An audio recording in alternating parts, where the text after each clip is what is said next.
morning, Council. We are live.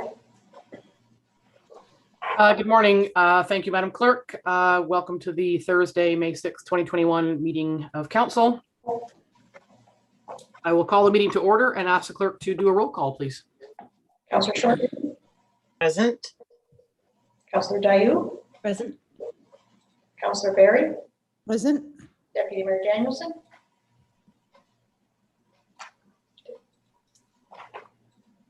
Deputy Mayor Danielson.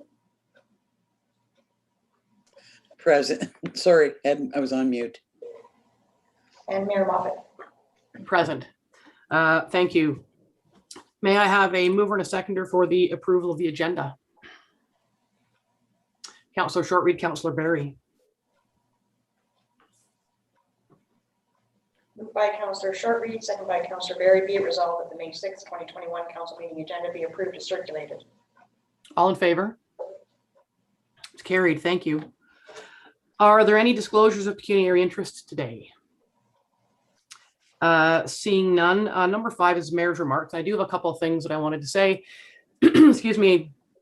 I'm advised from Deputy Mayor Danielson, who is the county warden and sits on the county EOC, that the health unit has advised that there's a lot of vacancies, appointments available for vaccinations in both Halliburton and Minden, some 620 and 1200 and some odd time slots respectively. So the time slots are still for residents 50 and older, but each week the age requirement is dropping by 5 years. So just one more shout out about the availability of the vaccines in the community, and folks can do what they'd like around that. Secondly, I wanted to mention too that the census information is out. I got mine at my house.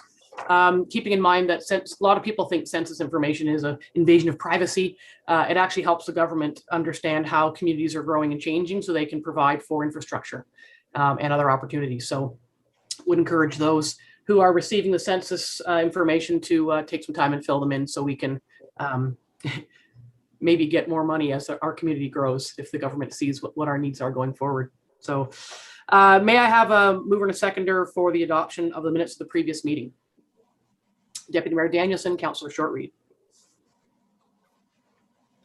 Moved by Deputy Mayor Danielson, second by Councillor Shortreed. Be it resolved that the April 15, 2021 regular council meeting minutes be approved and circulated.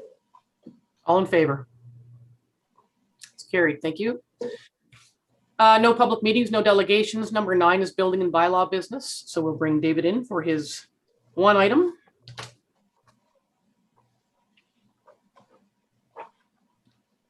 Good morning, Mr. Shadowman. Good morning, Mayor and Council. Unfortunately, the sun is so bright behind me, it always makes me look dark. Oh, there you go. You've lightened up a little bit. Yeah. Just one item for you today, just a performance bond extension.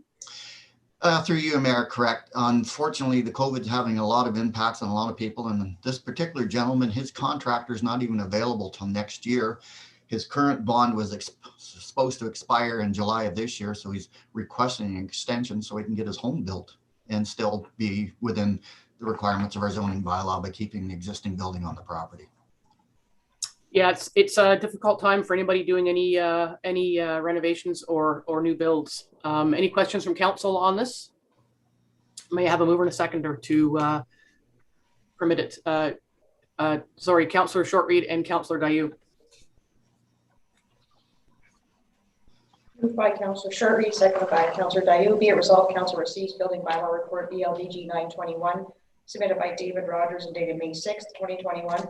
The Council hereby approves a request from the owners of property located at Lot 29, Concession 7, Geographic Township of Stanhope, Municipal Roll 462100300014600, and extends their bond agreement until August 31st, 2022, and further that the clerk is hereby authorized to sign the noted agreement.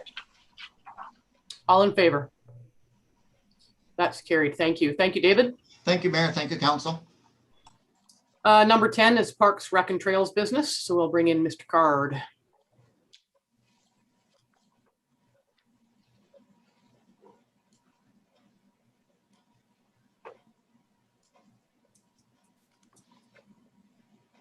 Good morning, Chris. Good morning, Mayor and Council.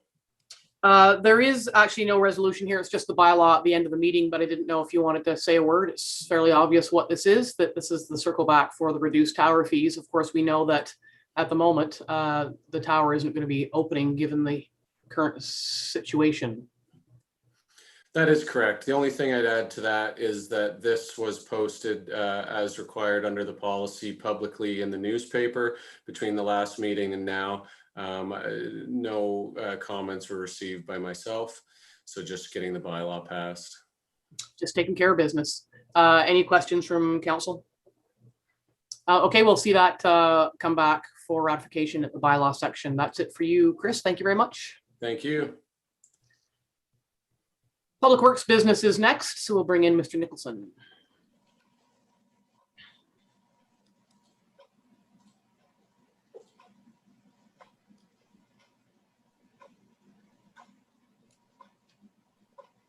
Good morning, Brian. Good morning, Mayor and Council. Tell us about the fuel card lock system proposal. Well, the county, along with the Minden Hills, Algonquin Highlands and Highlands East, all collaborated and went in on this proposal for the card lock.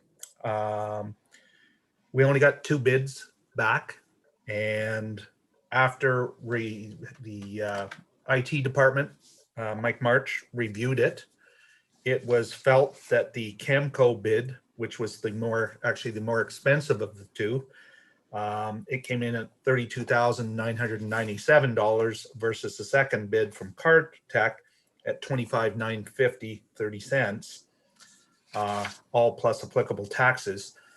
The Camco one, from an IT perspective, was easier for us to support moving forward. The Card Tech would require a cell service, couldn't be hardwired into our systems. So there were certain ongoing costs to the Card Tech proposal. So IT was supporting the Camco proposal moving forward. So I am recommending that we go ahead with that.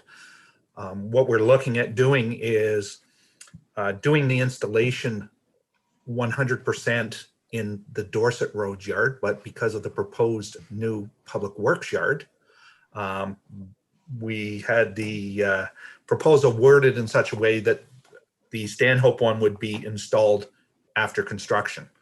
Doesn't make a whole lot of sense in my mind to go through creating the infrastructure for it just to have it ripped out in short order.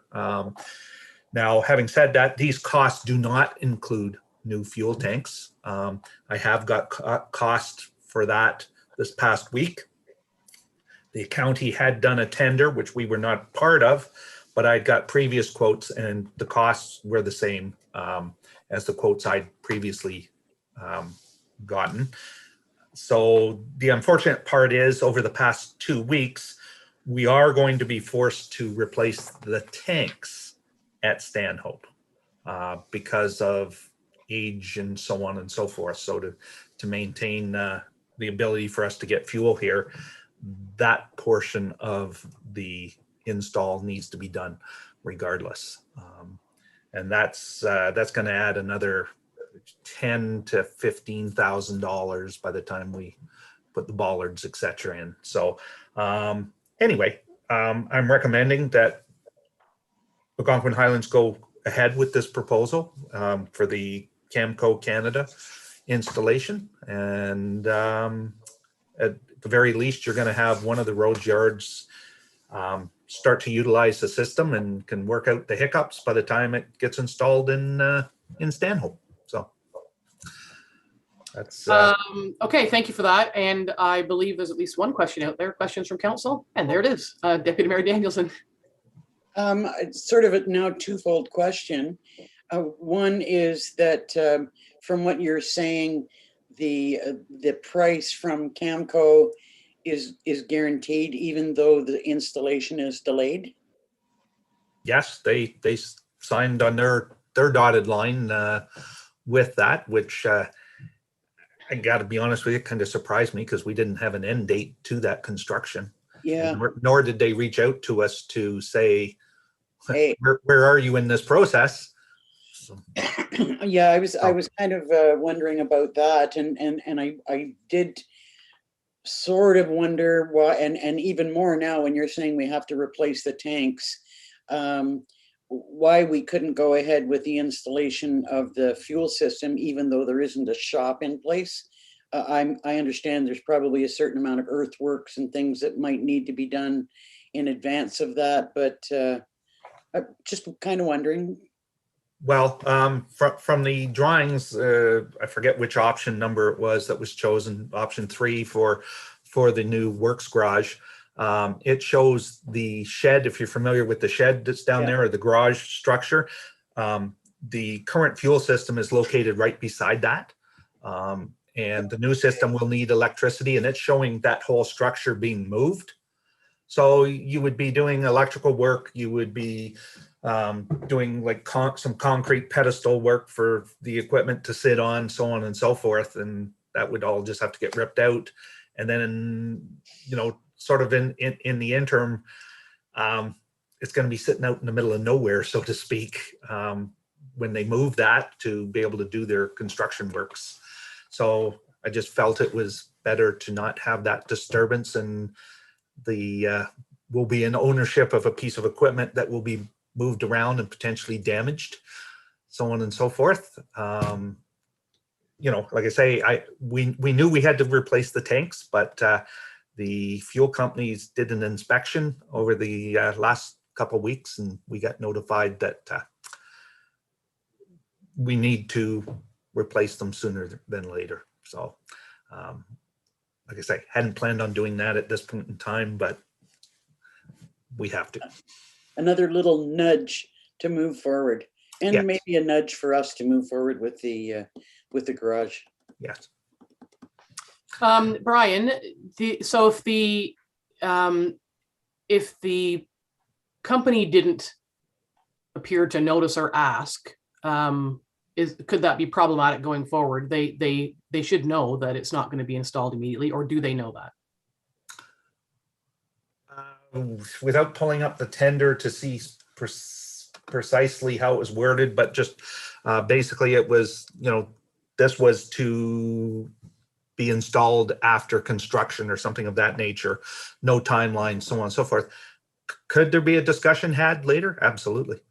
Yeah, I think it's only fair that they know. I mean, I wouldn't want us to be the people that, should there be a concern with logistics or delivery at a later date, I don't want us to be the folks that say, well, that's what the document said. So this might be courtesy to let them know that that the new yard isn't starting tomorrow, kind of thing. Yeah, the unfortunate part is we also don't have an end date that we can give them. You know, even through that discussion. But I hear you. Yes. But I think it's just common courtesy to just confirm the no end date for sure. Yeah. They might be thinking it's happening this year, so they'll honor it and not realize that it's probably going into the future. So I don't think it's the end of the world, but I just think it would be the nice thing to do. Yes, and that it would give them an opportunity. They could order the second unit, have it housed on, you know, somewhere. It's not a big unit, so the only difference would be labor costs. Right. Any other questions from council on this? Councillor Dayu.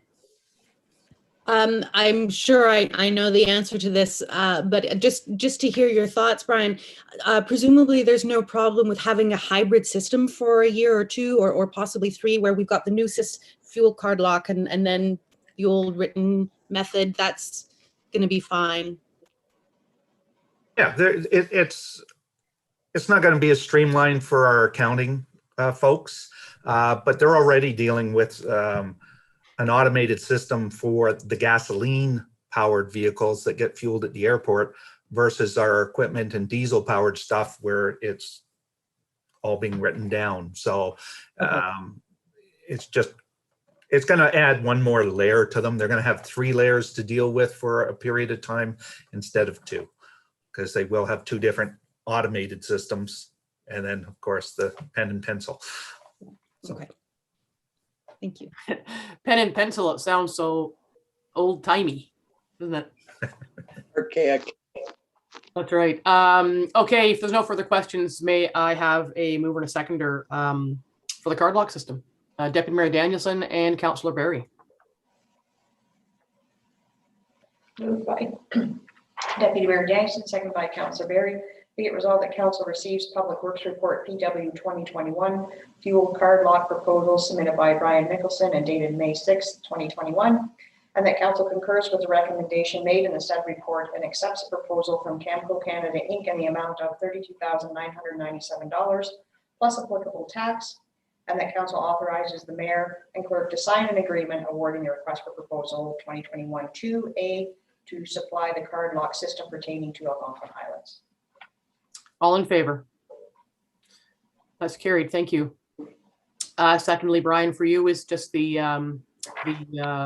project, the amendment for the Stanhope Library lift. That's a project that can't seem to find its legs.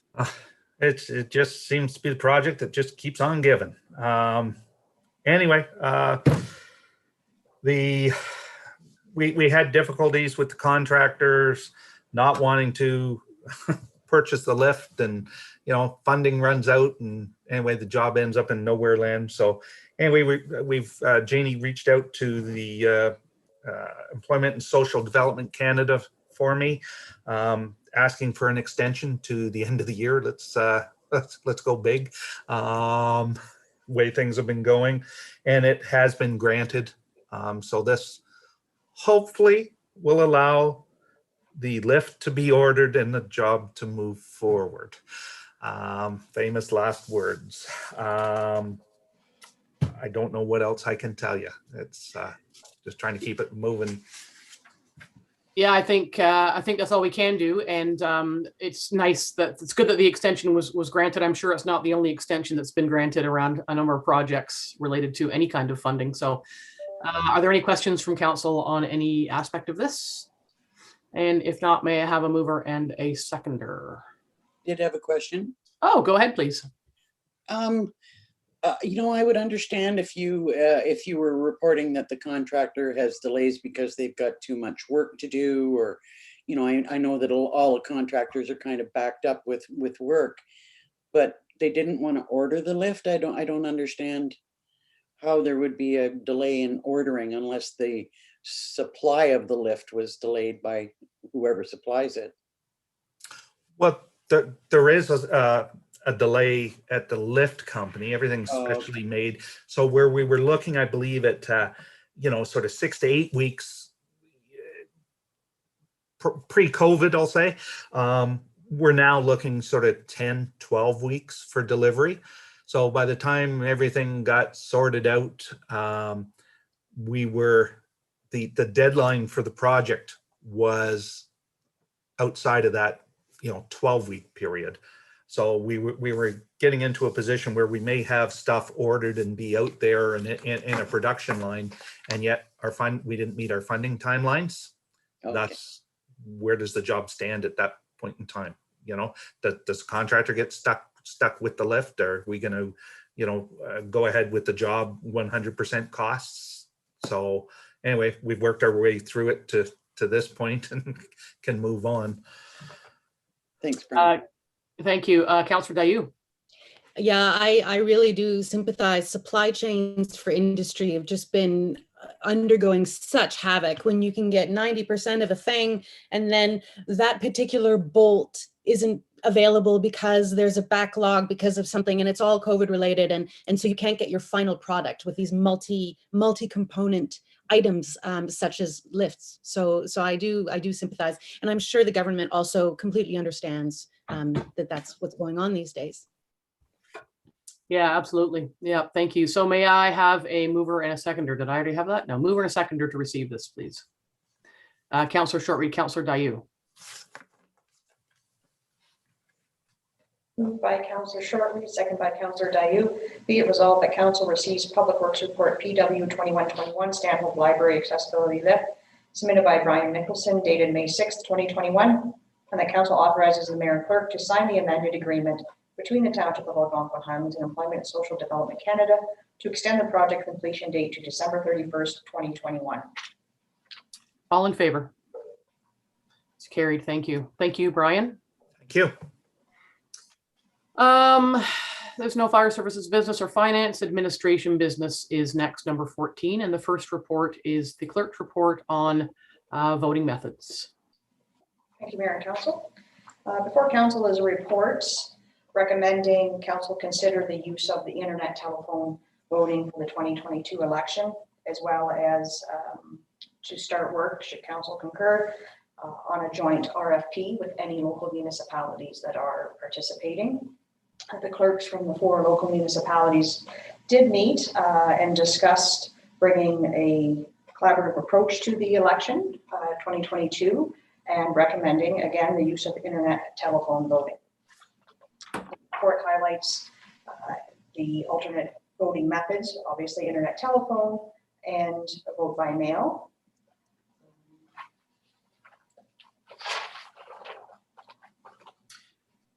We have talked about this in the past. This is not the first time this discussion about moving forward for voting methods has landed at this table.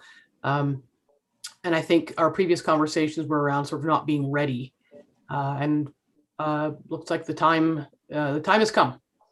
So looking for thoughts from council on the recommendation of the clerk in conjunction with the other clerks. You know, it's nice to see the collaboration and sort of have everyone move together at the same time. Councillor Dayu. Absolutely support this in principle, 100%, especially due to the number of seasonal residents that we have. You know, I think some of the other methods are just not appropriate for our township. Now, a question that I asked before, and Don, you said that you would have more information as your meeting with the other clerks came to fruition. There were complications in other townships last election period with the use of the internet system. There was a bit of crashing and it was a little bit harebrained. And at that time, we were actually quite relieved that we had the mail-in system to avoid this. Do you have a sense that that has been cleared away, that these companies are going to be more prepared for the next election period? Yes, actually on last Friday, I participated in our zone meeting and there were the afternoon sessions were based with vendors that provide these services. And they did talk about broadband, ensuring that they have enough access, as well as conducting load tests during busy times. So they have looked at that and there are mechanisms in place. Any RFP also, council, that would be issued, we have yet to discuss it, but it would be a focus on providing information on the security and broadband and back up what they would propose as an alternative method should something go wrong. Okay.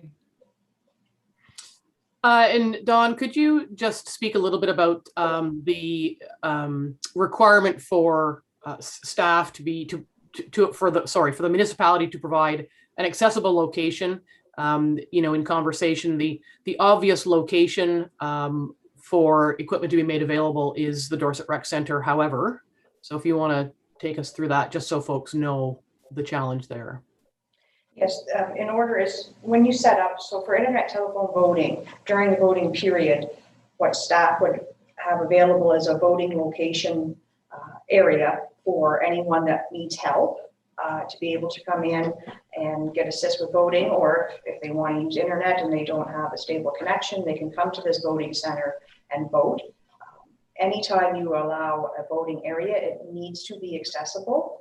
So the location would be proposed, would be the office here in Stanhope, not only because it's accessible, but because the machine has to be monitored or be in sight of staff, and staff would be working 8:30 to 4:30 to provide assistance. And at the Dorset Rec Centre, it's my understanding that there is no accessible door opener. So that eliminates the area for an accessible voting location. And that's, you know, that's unfortunate, but the accessibility requirement is important for us and for the public. So it's just important that council and the public know that the location as it stands now would be the main office, which for some, if they need assistance, could be a bit of a journey. I had also suggested then, in light of that, seeing as the rec center is central to Algonquin Highlands that perhaps in the next round of accessibility funding, we might look to get those automatic door openers installed where we need them throughout the community. We've been successful with that kind of funding in the future, but these things all eventually tie together. So hopefully we can see that going forward. So thoughts, any further thoughts from council on the proposal for the election? Councillor Shortreed.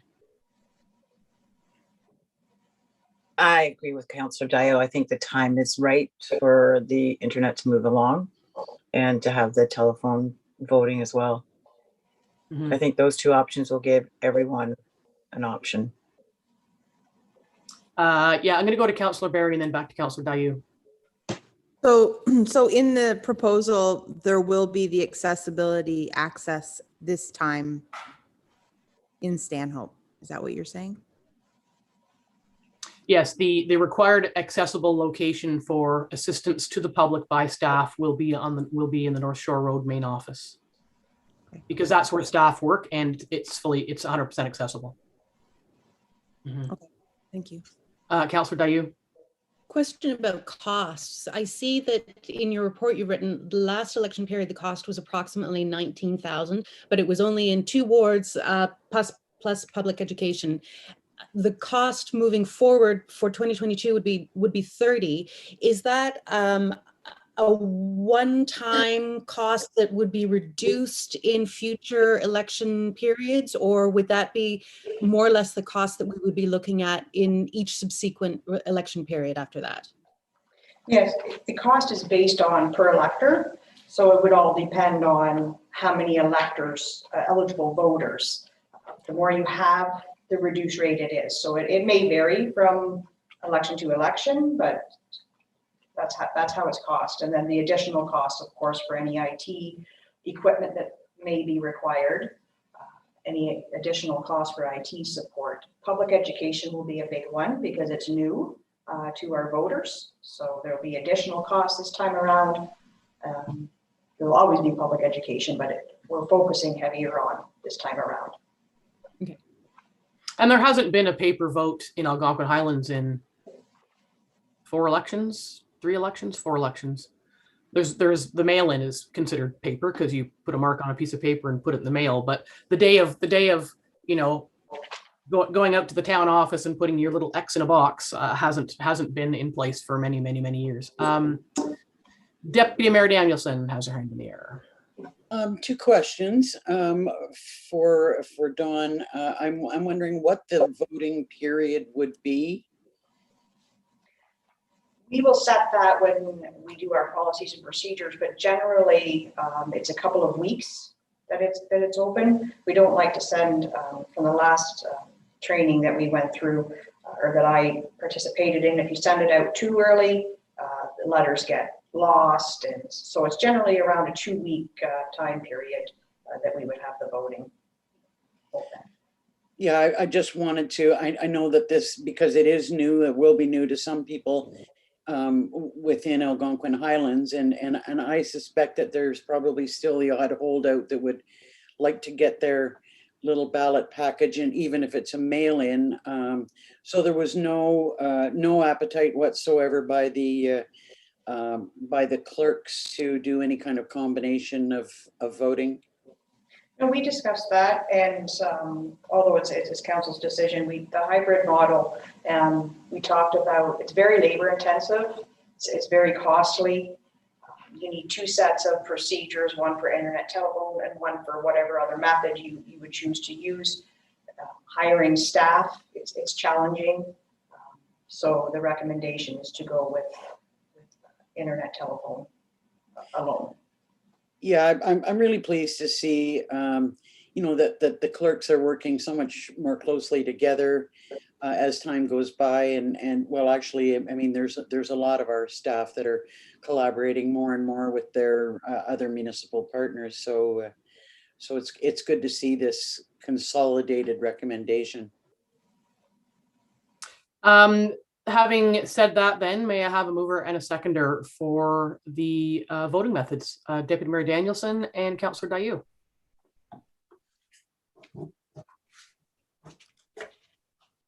Deputy Mayor Danielson, seconded by Councillor Dayu. Be it resolved that council acknowledge receipt of report CO 221-2022 municipal auction voting methods submitted by Don Newhook dated May 6, 2021, and that council concurs with the recommendations made in the said report, and that the voting method of internet telephone for the 2022 election be approved, and the council authorizes staff to proceed with the issuance of a joint RFP with any local municipalities utilizing internet telephone voting for the 2022 election, and further that council directs a bylaw be brought forward to council authorizing the alternative voting method in accordance with section 42(1)(b) of the Municipal Elections Act as amended. All in favor? That is carried. Thank you very much. Next up for the clerk is the purchase of trackers, and this is not tracking humans. So if you can take us through that. Yes, thank you, Mayor and Council.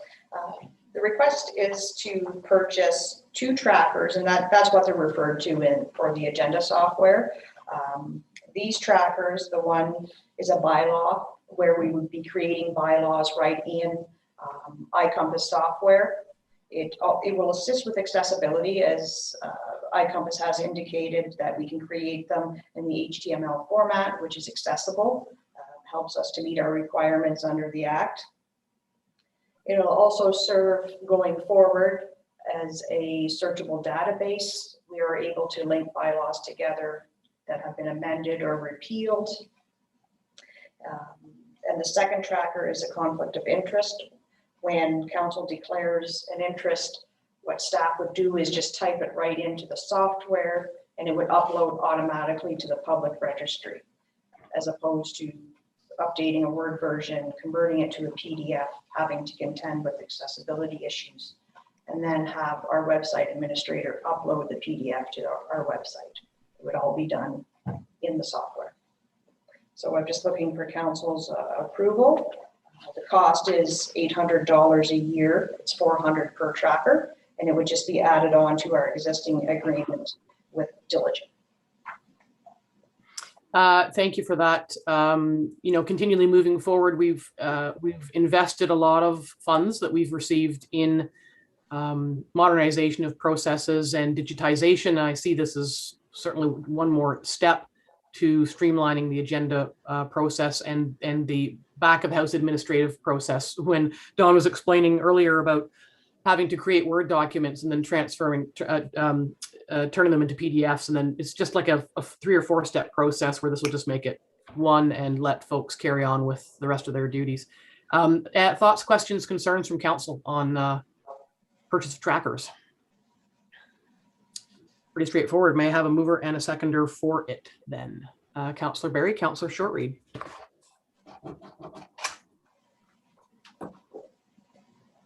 Moved by Councillor Barry, seconded by Councillor Shortreed. Be it resolved that council receives report CO 321 regarding the purchase of additional trackers submitted by Don Newhook dated May 6, 2021, and the council concurs with the recommendation and authorizes the purchase of the bylaw and declaration of conflict of interest trackers, and directs an amending agreement with Diligent be brought forward for execution, and further the council authorize the cost for the additional trackers to be expensed from modernization funding. All in favor? That's carried. Thank you. Next up for you, Madam Clerk, is the electronic signature policy. Yes, thank you. Before council is a draft policy. This will just allow or clarify and set the standards for allowing digital signatures. We're moving in that way now. It's a very simple, straightforward policy. This will allow staff to sign any documents approved by council, administrative documents, and it just lays it out what's acceptable and what's not. It differentiates between the digital signature and an electronic signature. A digital signature is when, if you use DocuSign or something, it's an audit trail for that signature. The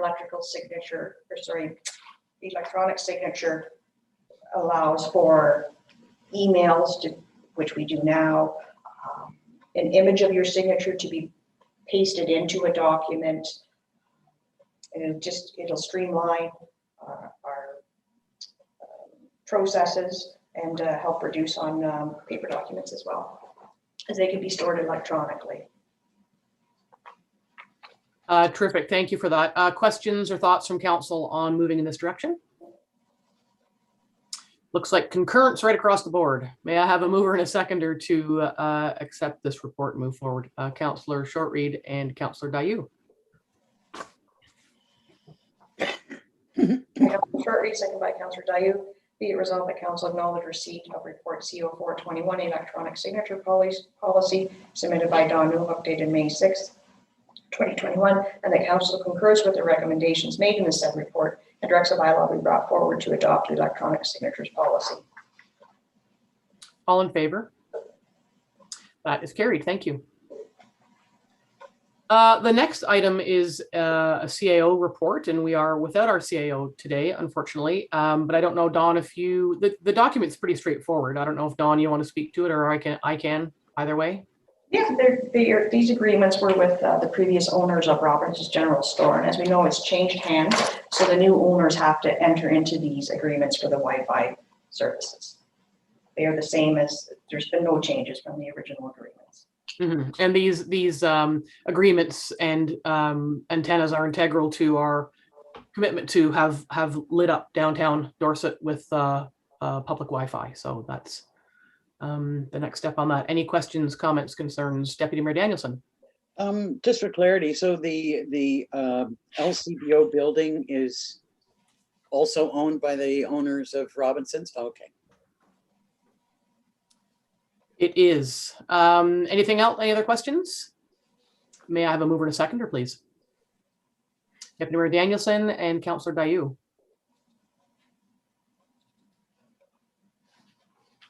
Moved by Deputy Mayor Danielson, second by Councillor Dayu. Be it resolved that council receives agreements for Wi-Fi services between Robinson's Landing Inc. and Mike Invest, and further that council directs bylaws be brought forward authorizing the mayor and clerk to execute the said agreements. All in favor? That's carried. Thank you. Next up is planning business, number 15. So we'll bring in Mr. O'Callaghan.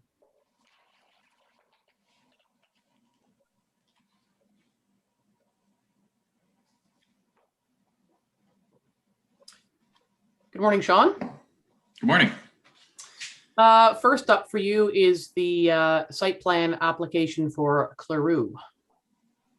Yes, this is an application for site plan agreement on a property on Highway 118. This property was originally before council in August of last year for rezoning. That rezoning was approved, so the permitted uses on this property are limited to a tourist establishment, a convenience store, and a farm. This site plan is in two phases. The first phase being the convenience store portion. So they are proposing to construct a 1,200 square foot convenience store on the property, and the details of that are outlined in the site plan attached to my report here. Just to note that any of the proposal for phase 2 of the development would require further approvals from the Ministry of Transportation for a commercial entrance to be installed on the property. So no work associated with the phase 2 can move forward until the MTO approval is also in place for that phase. But other than that, staff are recommending approval of the proposed site plan as presented to council, and would be happy to answer any questions if there are any. I have lots. Councillor Berry. What is the expectation for the time period for phase 1 to phase 2? My understanding is it's a few years out still for phase 2. It's dependent on, I guess, the success of phase 1 is my understanding. Thank you. Deputy Mayor Danielson. I've got a number of questions too about this. It was my well, first of all, is there MTO approval for access to the convenience store? Yes, sorry, I should have clarified that. Yes, the MTO has reviewed the site plan and they are okay with the proposed entrance for the convenience store portion. It was my understanding that the primary use of the convenience store was to sell products that would be grown on the property, and minor minor items that the people using the cabins might want, just last minute things like toothpaste and soap and things like that. However, I fail to see how they could be selling products when all of the gardens and greenhouses, everything are in phase 2. So this in essence is, I mean, I know that we don't have control over this, but you know, it's not, it appears to me that this is not a convenience store that is being developed for the purposes of the overall development, but rather just another corner store. Anyway, you know, I sort of question the timing of the phases. I had a question about, and this is, I gather, something that would have to be approved and reviewed by you when phase 2 goes ahead. But I see nothing about septics on this sketch. And I'm wondering about that. And I'm also wondering, I don't see a pond on the property.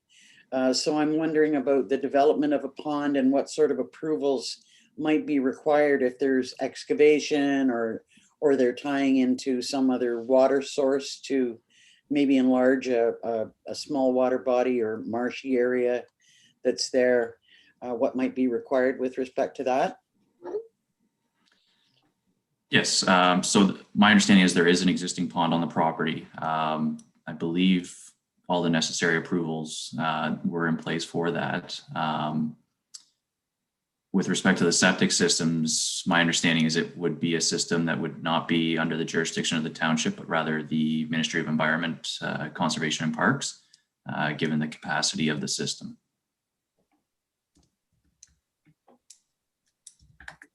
Is that the end of your questions, Liz? For now, yeah. Councillor Dayu.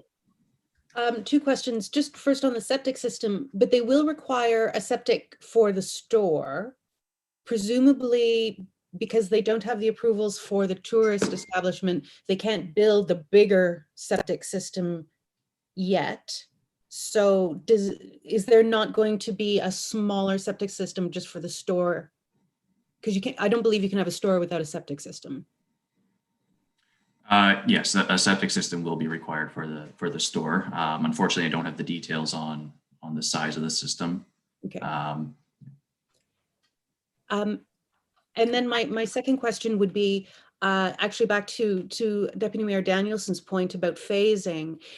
For you, Sean, the gardens and the greenhouse, and I don't know, possibly the chickens and the bees, considering they've got farm zoning now, or part farm zoning, would those elements of their plan require delay until the overall Site 2 plan is approved, or could they just go ahead and start the gardens now? I actually wonder, maybe those gardens, if they're already underway and they do have the intention of selling some of those products when the store is complete. So the necessary approvals would be required from the Ministry of Transportation for the second phase of development. So we would need the express sign off of the ministry before they could proceed with any portion of phase 2. With any portion. Okay, that's interesting. Okay. Thank you for that. So a couple things. I think I made it fairly evident with the first time this came around, with all due respect to the entrepreneurial spirit of these folks. I struggle with this this entire proposal. I don't like where it is. I'm surprised MTO gave its approval. I've been driving I drive that piece of road almost every day and have seen probably hundreds of near misses in a little short span of passing zone, which is right in front of their entrance. I have a concern about the buffer. They have currently cut down a bunch of trees already to, of course, to make space for the things they want to build there. I did check with Sean that there is a requirement for the buffer zone to be replanted. So my question, Sean, is who oversees and ensures that that appropriate buffer is undertaken well and appropriately as in the agreement? So that would be the township's responsibility to ensure that whatever works are completed on the property are in compliance with this site plan agreement. So staff would be inspecting on a regular basis to ensure compliance now and into the future of the property. Okay, thank you. And So in terms of the septics, I appreciate that MOE would be involved. The challenge I have there is it's all well and good to say that it would be over, I think it's the 10,000 liters, so it would fall under MOE. In the undertaking our septic inspection program, we've been asked a number of times by the public about whether or not existing commercial enterprises would be included, and they're not in our septic inspection program because they are under the jurisdiction of the MOE, MECP now.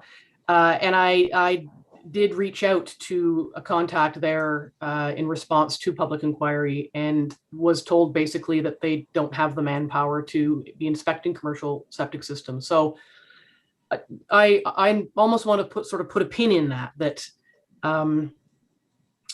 we often have to refer to upper jurisdictions for governance of certain aspects of development.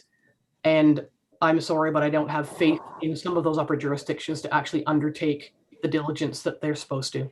So I would feel like I want to have that Staples, that was easy button. I want to have an I told you so button, but I am personally putting a pin in MTO and challenges on that stretch of road and MOE and its ability to properly govern and manage the systems. I mean, there's nothing we can do about it except keep our eye on it, but there are challenges with getting upper levels of government to undertake some of their roles. And this is, to me, is one of them. I also, actually, Liz and I had all the same questions. The pond, the GIS imagery doesn't indicate that there's a pond there at all. I don't know if anybody's been on the property, but I mean, you can dig a pond. I think that's allowed. But anyway, those are sort of the concerns that I have around this. I certainly wish these folks the best of luck. I see an awful lot of challenges for them, and I think it's very important for the sake of the overall community that we do keep an eye on whatever can help them, see success here. But I remain a bit skeptical there. I saw another hand somewhere. Lisa Berry, no. Liz Danielson, go ahead, please. It's interesting that at our last Committee of Adjustment meeting, there was a similar discussion about the joint approvals, whether they be municipal or MOECP for a specific property. And it was my understanding that there is, even if it's under the jurisdiction of MOECP, there's communication between them and the township, and permits would not be issued until the township had received notification that MOECP had approved the system. So I would at least put a little bit of faith in that permits or construction would not go ahead without some form of approval. Yeah, I mean, that's reassuring. Perhaps we could get MECP to commit to undertaking the remainder of the commercial inspections for which they're responsible in the community. That would be my hope. Okay, other questions from members of council on this? You were going to say something, Liz? I heard an intake of breath. Lisa Berry goes first. Just a little bit, I guess, a little bit what Councillor Dayou said, a little bit what Carol and Liz said. Just to be clear, so initial build of the commercial building, the first septic permit would live with the township, and then it would then transfer to the MOECP when the second phase initiates. Is that correct? Most likely, yes, but without seeing the septic permit, without having that information to determine whether it will be over the 10,000 liters per day, it's hard to say for sure, but it's quite likely, given the size of the building, that it would not cross that threshold, and the first permit would live with the township. Okay. And Sean, back to the store again, and just in relation to Liz's question in the beginning around the sort of corner store. It's contained in the zoning. There's a number of permitted uses within the zoning. It's all well and good to sell product that you grow on the land, but you can't sell lettuce in December or March. And so is there any way, I know I asked this question before, but I'm going to ask it again. Is there any way to to place any further restrictions on what that convenience store looks like, so that it doesn't end up selling potato chips and milk. Because you can get that 2 minutes down the road at Jug City. So not at this stage. We can't put any restrictions on the use of the property that's been established. Right. Yeah, I think that's why I asked the question the first time around. So, okay, is there anything else from council on this, the site plan for this property? Deputy Mayor Danielson. It's just an observation at this point in time, and I know that it's early days for this development. And I really, there's part of me that thinks, this is pretty unique in many ways, and I do wish them well. I just kind of wonder about, these are not little cabins that they're being proposed. They're 10,000 square foot buildings that are, they're the size of my house. So I guess I live in a cabin, where some of the accessory buildings are so much smaller than the cabins. And I just, that's what concerns me, the size of the cabins. They could each of them be a small 3-bedroom unit. And that starts to speak to the size of the septic system that will be required at some point in time. Anyway, it's just an observation. There's not anything that we can do about it at this point in time, but it just was interesting to me to see the size of what is being called cabins. Yeah, Sean, can you comment on that? Even the the proposed barn and storage is smaller than the cabins, and I just have a lot of concerns about this development, and I did ask the first time. I know it's too late, we're in now, but it's permitted, and so to have said no in the beginning we would run the risk of going to the LPAT, and so can you comment at all about the size of those cabins at all, Sean?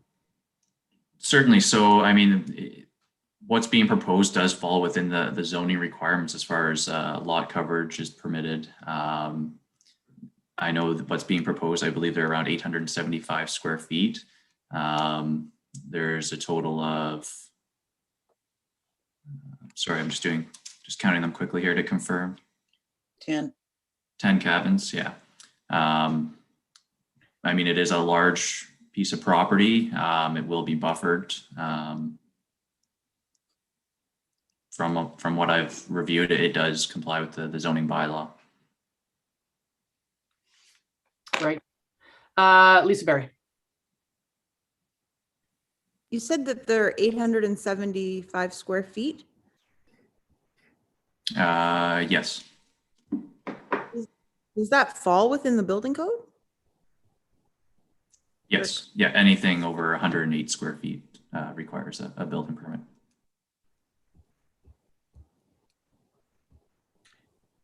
Thank you. I just, my mind is just whirling. Is there an issue other than, I guess, if the number and size of the cabins is permissible, then there's nothing else to say on those? I say this, I'm not trying to be flippant or rude, but I have so much concern. I said this the first time, that it's becoming it's a little resort on a pond, and I love the idea. I love the proposal these folks have in mind. I think it's environmentally sound, and it's about earth and farming and produce and product, and I just love the idea, just like Abbey Gardens is doing down the road. Should the endeavor fail, we have a commercial establishment with a store and 10 cabins, and that will remain a lead ball in my gut for some time, because of what the potential future uses could be. This is what I find frustrating about planning, is that you may not like it, but your own documents allow it, your own processes permit it. So anyway, I guess we'll have to leave it at that. Anything further on this proposal? It's a beautiful site plan. And I wish them all the best in making it work, because it would be very exciting if it does. So, but anything further from council on this, Deputy Mayor Danielson? Well, would this at any point in time be considered to be a subdivision? No, it's not zoned for residential use. It's purely a commercial property. So Sean, what prevents, the idea is to create a little bit of a farm stay. Again, a delightful idea for those who are inclined to, and there are many folks who would want to do that kind of thing. But at what point does somebody staying in a 875 square foot cabin for a year not become a home? Like, I think that's a good question that Liz asked, because you're never going to know what's going on in there or who's living there. Or is it just a week-long or month-long farm stay? I don't know. Is there anything you can provide in that regard?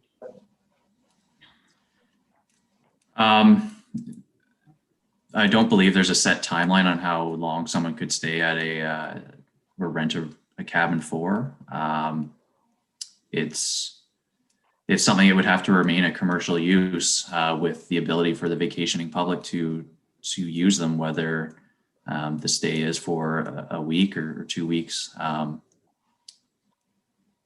Yeah, I guess if somebody was staying there for years, it might be hard to justify that as being considered a tourist establishment at that point. Mm-hmm. Mm-hmm. Councillor Dayu and then Deputy Mayor Danielson. If I'm not mistaken, Sean, and you can, I'm sure, confirm, so long as there is one septic system for each of these cabins, there's no way they could possibly be subdivided in the future unless they were to apply to build individual septic systems. Wouldn't that be right?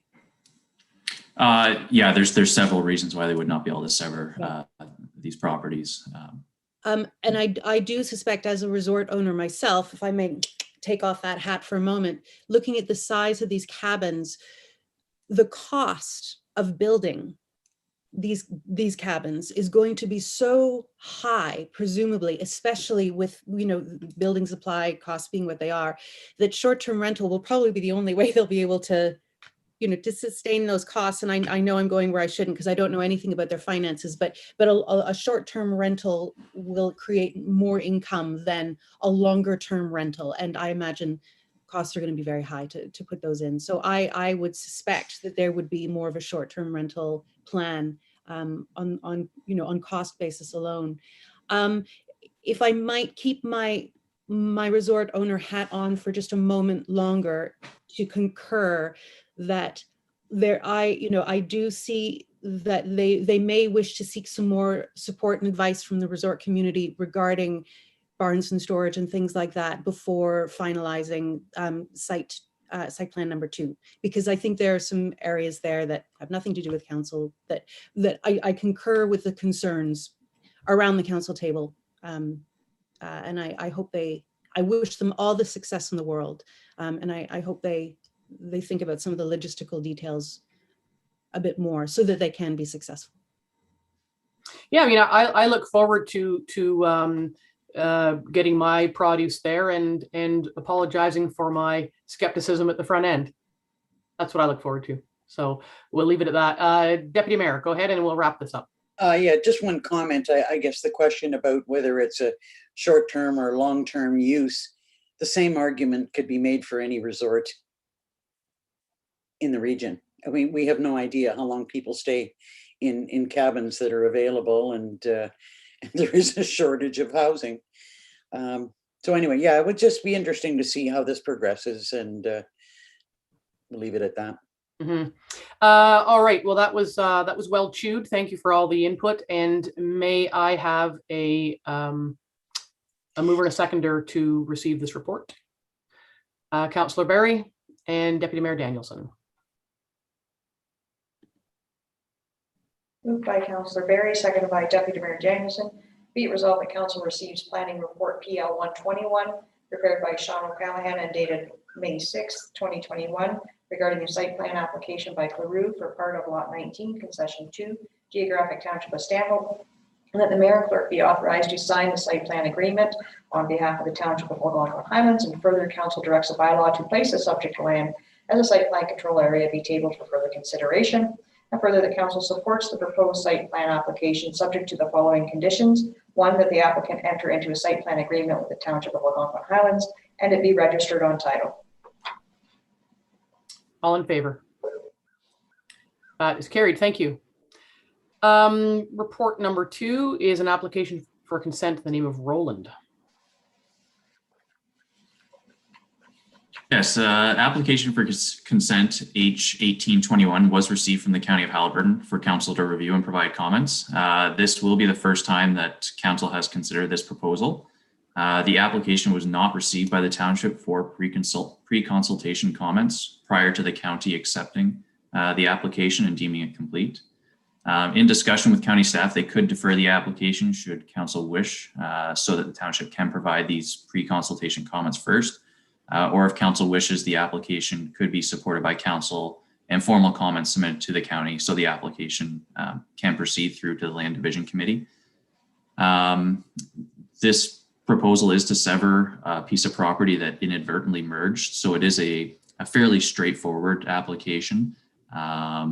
It will create 2 lots, each with their own dwelling and septic systems as they originally existed prior to them merging. They will, however, not meet the minimum requirements of the lot size requirements. So the retained parcel will require a zoning bylaw amendment to recognize the deficient lot area. One other note is the Ministry of Environment, Conservation and Parks, along with the Ministry of Natural Resources, have reviewed the application along with water quality information and have determined that McFadden Lake should be listed in the at capacity lakes listed in our official plan. Both ministries have also confirmed they have no objection with this proposal, given that both lots are serviced individually and were 2 separate parcels of land prior to them merging. Yeah, and I think there's 2 issues here. One of them is that this didn't come to us first for pre-consultation, as is our usual process. It's my opinion that if it was anything more complicated than a technical severance, that we might wish to address it or approach it differently. I see this as a fairly simple and straightforward issue. And we had discussed briefly and previously about our process for pre-consultation. So we could consider that in the future, but for today's purposes, looking for council's thoughts on whether or not you are interested in asking the county to defer it so it can come back to us, wherein we would probably say it's a technical severance and it's okay, and then we would just send it back through the loop again. I don't know that that's necessary. So looking for thoughts on that from council. Deputy Mayor Danielson. It is a fairly straightforward application. I don't see the need for us to delay it for any particular reason, although I wonder if there was any conversation between yourself and the county about the reason why it didn't come to us before they deemed the application to be complete. I did discuss it with the county, and unfortunately, it just seems like it was one that was missed. Fell through the cracks. Yeah. Okay. Yeah. So again, pretty straightforward, and I agree. As I already said, I don't think we need to force it around the track again just to follow a process. But I'm looking for thoughts from other members of council on whether we just carry on or make it go back through the process. Carry on. I'm seeing nods. Councillor Barry and then Councillor Shortreed. I see this as it was initially 2 lots that merged on title. So in some ways it's cleaning up what's happened, and those distances and that have changed throughout the years. So I support going forward. Mm-hmm. Thank you. Councillor Shortreed. I agree. It was that way. They're just putting it back to the way it was. Mm-hmm. All right. May I have a mover and a seconder for this report? Councillor Shortreed, Deputy Mayor Danielson. Moved by Councillor Shortreed, second by Deputy Mayor Danielson.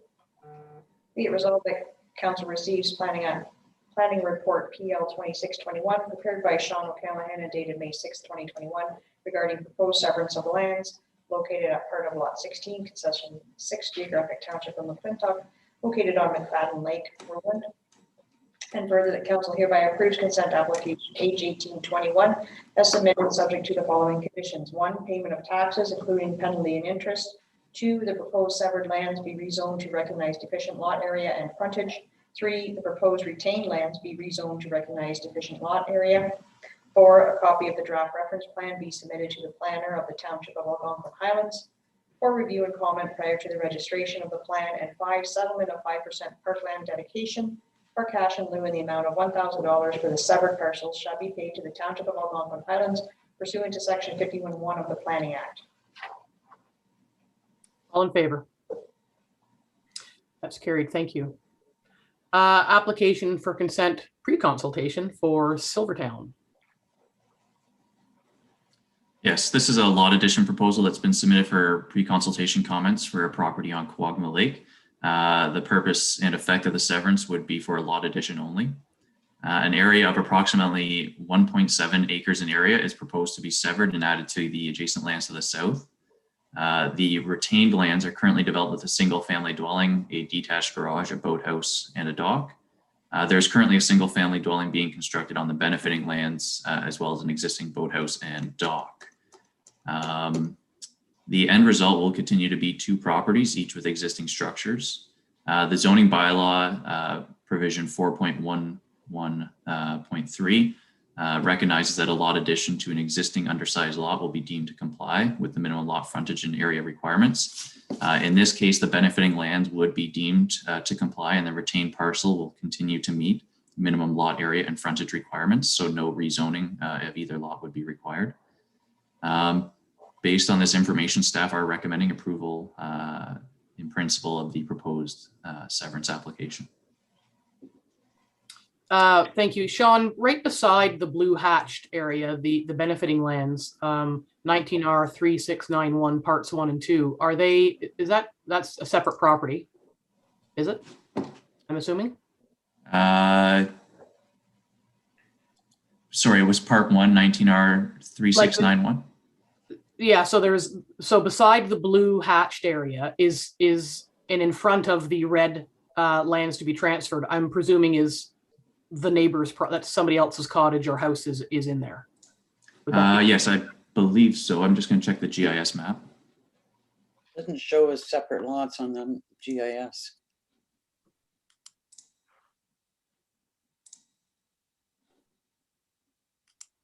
But if they're parts 1 and 2, it's still someone else's property. It's just there's a neighbor there.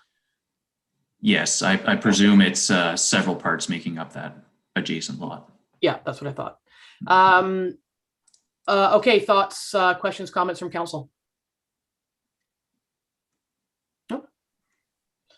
Okay, may I have a mover and a seconder?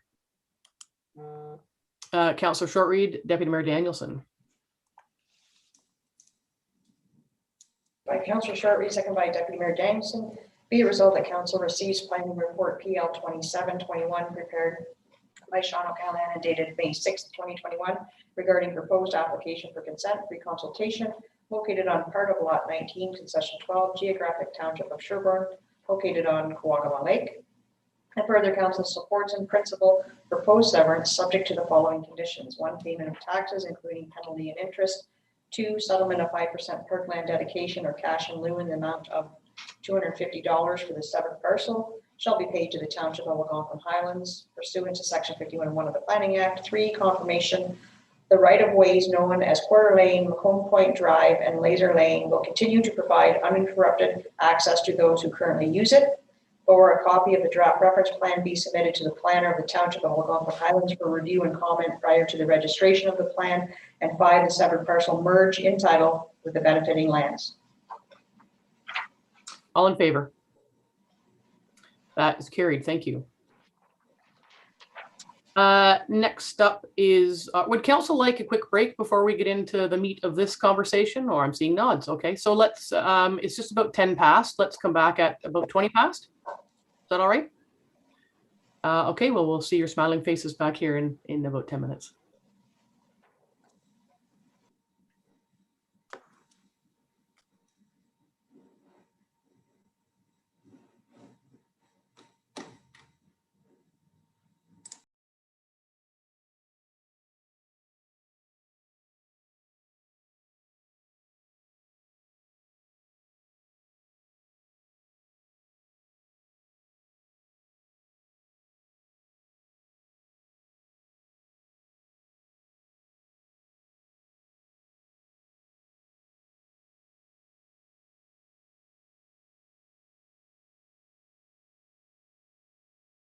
Welcome back, council. We are live.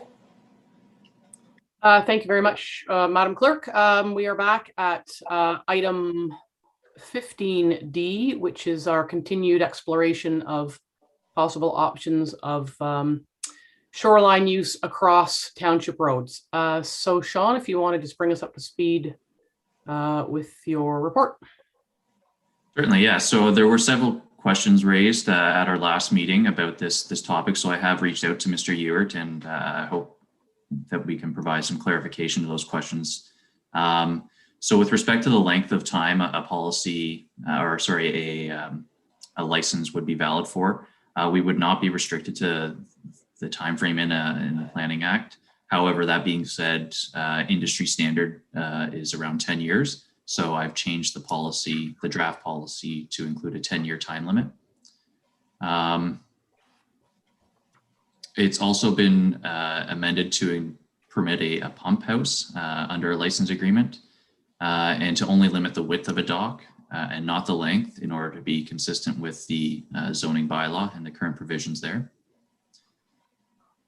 Clarification's also been provided by the Ministry of Natural Resources regarding crib docks. So provided the area of crib touching the bottom of the water body does not exceed 160 square feet, which would be most docks would fall under that requirement, then there would be nothing prohibiting them from being removed from the water should it be considered an illegal structure. Staff are continuing to recommend option one. I would also just also like to note that we would recommend this be implemented on a go forward basis and not be retroactive in order to be consistent with how we currently deal with shore road allowances, where a road does not run between the property and the water. But I'm happy to answer any additional questions if there are any. Yes, thank you. I think there may be a lot of questions. I know that some communication is starting to come in with questions from the public, some inquiries. I think there was a bit of a misunderstanding that perhaps this discussion was only referring to Halls Lake for some reason after our last discussion. I'm not sure why. So I've put those minds at rest that it actually is something that would apply to the entire township. So just so that folks, anybody who's listening and watching knows that this is township wide, not for any one particular lake or user group. Yeah, I don't want to say that I'm struggling with this, but I just do have a lot of questions in terms of the main question that's being asked. And I have received an answer from the CAO. I still struggle with it though, is how is it different if somebody is is a waterfront property owner who does not own their shore road allowance? I understand the difference is that it's a different use, a different intended use, where somebody who has waterfront property it's understood that they are granted the right to use that land because it's attached to the property that they own, whereas this is across the road, which is of course the whole point of the conversation. And that the folks who have property across a road don't have exclusive use and enjoyment, and in fact have over many years built structures basically on someone else's land. But the question that's being asked is further clarification about if you don't own your shore road allowance, you're still building on someone else's land. That's the main thing that I'm hearing. So Sean, can you speak a little bit about that?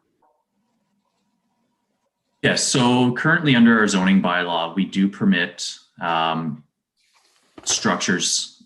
So you can construct pedestrian access, a pump house, or a seasonal dock, so a floating dock or a pole dock that's removed at the end of the summer season without actually owning your shore road allowance that is directly in front of your property. Currently, their staff are in a difficult position where there's a road running between a property and the waterfront, and whether or not such structures would be permitted because they are not a directly adjacent property owner to that shore road allowance. So this policy really is also for the benefit of those property owners that are in situations like that. So staff would have a clear direction on what sort of structures would be permitted or allowed and allow us to issue building permits for those structures should people wish to replace or repair structures that are there or construct entirely new ones. Yeah, I guess that would be my comments on that. All right, thank you. Deputy Mayor Danielson. So beyond the water intake and a floating dock, any other structures that were built on a shore road allowance that was not purchased would carry the same liability. So if somebody built a pretty spiffy gazebo and you know, and somehow something went wrong, we would hold the same liability for that because it's a structure on our property, right? Yeah, it's, if I understand correctly, potentially, but I think it would be best to defer to our lawyers on that one. I just think that this is a little more multifaceted than we initially, you know, we were initially talking about things that were across the road, but I think that you know, that it kind of goes beyond that, that we probably do need more of an opinion on it. You know, I got a number of comments about this. I kind of thought that we had landed on the license of occupation in our last discussion, and, you know, still not supportive of any of the other options that we've got. Although your added option, which wasn't actually numbered, but the in one of your final paragraphs, you talk about limiting the policy to new or replacement structures. And to me, that does not deal with the liability issues that we've got for existing structures. I think it's got to be all or nothing in this case, that we deal with them all. I also am wondering about, I know that there's a concern about the amount of money involved. You know, when you enter into a license of occupation, you've got to pay for legal fees. We are looking at it being registered against the title. There's more legal fees. We're talking about a survey. And with respect to survey, I see that as being twofold. One, I think that the municipality may very well have a lot of land, shore road allowance land, that we need to survey ourselves in many instances to be absolutely certain where we stand. The cost of a survey is pretty prohibitive, and I was wondering if, in an effort to reduce the overall cost to the individuals involved, if it would be possible to do a get somebody to do an AutoCAD sketch of what's exactly on the property and attach that to the license of occupation, as opposed to having to survey precisely what's on the property. Is that a possibility, or is there any way that we can, I know that I'm always railing about sketches for the Committee of Adjustment, but I'm just sort of looking for a way to take away the financial burden that's associated with some of this, because I think that's where some of the opposition will be. I would be reluctant to accept anything short of a survey prepared by an Ontario land surveyor, just with the size of lots and how close they are to adjacent properties. Determining where those property lines are, you really need a survey to make sure that we're dealing with 100% accurate information. Now, just a note on the cost versus actually purchasing the shore road allowance compared to a license. A license would be significantly less overall versus the purchase price of a shore road allowance. That's true. Yeah, and I think, part of the whole idea is that we were trying to formalize the existing situation, and a drawing, no matter how detailed or professional looking, it's not actually a legal document, which is what we're looking for. We're trying to legalize this process. Councillor Dayu. I have a couple of questions. First has to do with the letter we received from Mr. Ewart. There was one paragraph that I have to say I've read a few times and I didn't understand it. Maybe you could help clarify. It's the last paragraph on the second page with regards to the public highway and right of way. I wonder, is Mr. Ewart saying that no structure is permitted that can impede others from crossing this land? And if that's, is that what he's saying, that within this licensing agreement, we have to avail ourselves of the opportunity to ensure that there is no structure that would impede public access along that strip of land? Did anyone else struggle with that? Sorry, which paragraph was that? It's the last paragraph on the second page. I'll read it. Due to the fact that a road allowance, whether open or not, is a public highway which allows for any private party to traverse the road allowance along or as long as perhaps as there are no alterations to the road allowance which would serve to impede any other member of the public making use of the road allowance or hinder the passage over the road allowance by the traveling public. If I can jump in, when I read that, I believed Mr. Ewert to be referring to a road allowance that goes to a lake that is public, that sometimes people will, and we've done like the end of Dawson Road, not to pick on the Dawson Road folks again, but that's a road allowance, as opposed to this is sort of shore lands adjacent to a property. So that was that's when I read that, that's just what I thought. But Sean, if you have any better insight into that. Yes, I believe you're on the right track there. And also that any structures that are constructed on a shore road allowance cannot impede the actual road that may also cross over that shore road allowance. Okay. Yeah, so if the public has access to go for a swim or put their canoe in and go for a paddle, somebody else can't come along and build a boathouse or a fence or a dock or a gate, and that impedes that traffic. That was my impression, and we can get clarification on that, because if that's in fact what Mr. Ewert is referring to, it's not exactly relevant to this particular conversation, because we're not talking about road allowances to water. We're talking about shorelands. We're talking about our road allowance around lakes. Okay. Not those road allowances that go to and through lakes. Okay. All right. So we could maybe get some clarification, Sean, from John on that.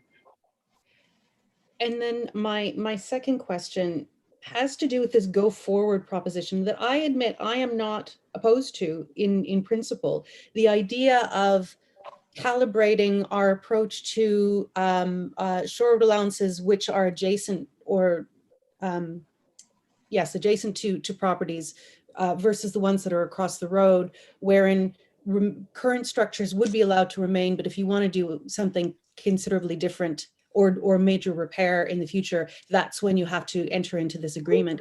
I rather like that idea in principle. It does feel a bit more fair, to be honest. I wonder though, with regards to liability, is it possible to get a letter of indemnification from those people who have no need to look to that sort of licensing agreement for many years yet, or something that helps to cover the liability a little bit, as the go forward would reduce obviously the number of people applying for this license of occupation quite vastly.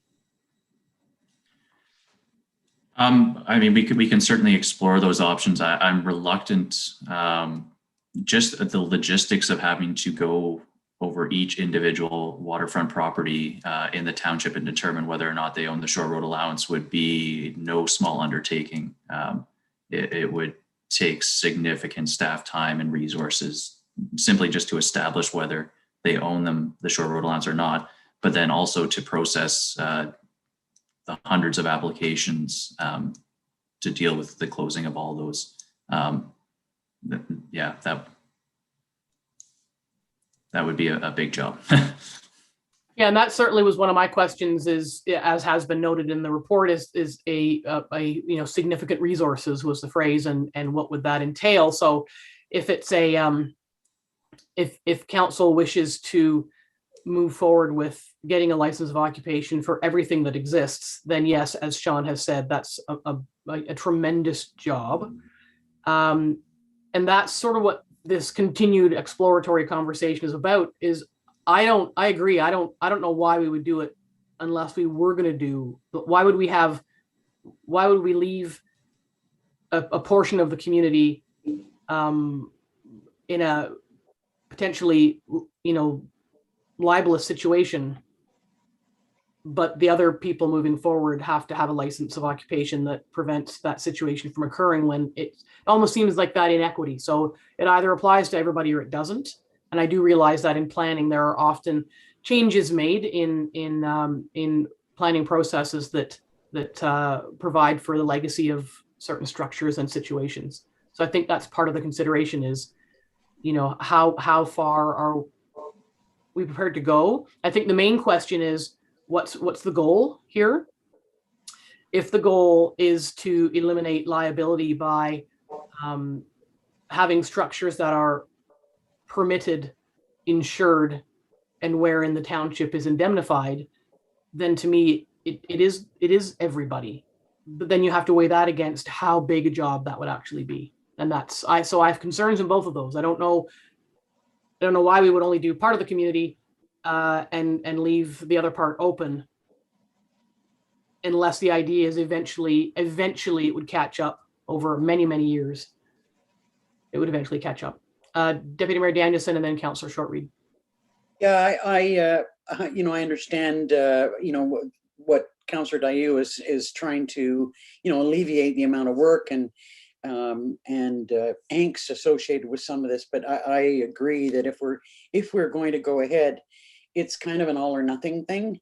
It might be over a longer period of time. It's a massive job. I get that. And it's not something that I see us being able to do immediately. I think it's going to take some period of time.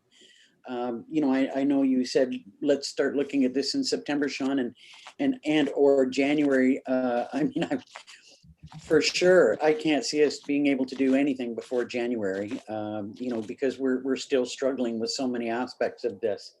But to me, it's kind of an all or nothing. We either if our goal is to reduce liability associated with structures on our land that are not approved, then you can't just go forward and say it's for new things. We've not dealt with all of the issues that are in place in so many areas. And I still wonder, how we're going to deal with this when it comes to reconstructing North Shore Road. We do have some more immediate problems that we're going to have to deal with if we're going to repair the road and stop it from slumping. Yeah, and that would be regardless of this process, that would have to be dealt with individually for the couple of properties it affects.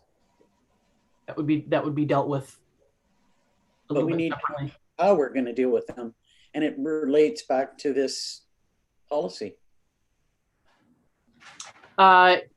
Yes, although I suspect the North Shore Road work and arrangements will need to be made before we got much farther on this. So one's going to come before the other, but it will tie in after the fact.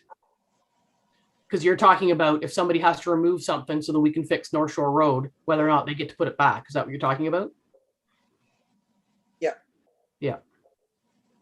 So let's not muddy the already murky discussion with that. It is kind of let's stick a pin in that. It's there, so we'll keep that ball floating. I think it's important to wind our way through, our purpose. As I say, if we want structures built with permits, in order to give somebody a permit, they have to own the land. And if you can't own the land, the only way to get the permit is for the person to have a license of occupation and then issue the permit within that license structure. So I guess the bottom line is that what council wants to do? Yes, no. And if it's yes, then we have to find our way to the process. Everybody wants to weigh in. I'm going to go to Lisa and then Jen and then Julie. Just kind of going from what Councillor Dayu said, I also had it written down on my notes. Could a letter of indemnification, could that alleviate the township, the entire township, all the taxpayers for a liability? The insurance doesn't apply if on land. We can't get someone else to insure land that we own.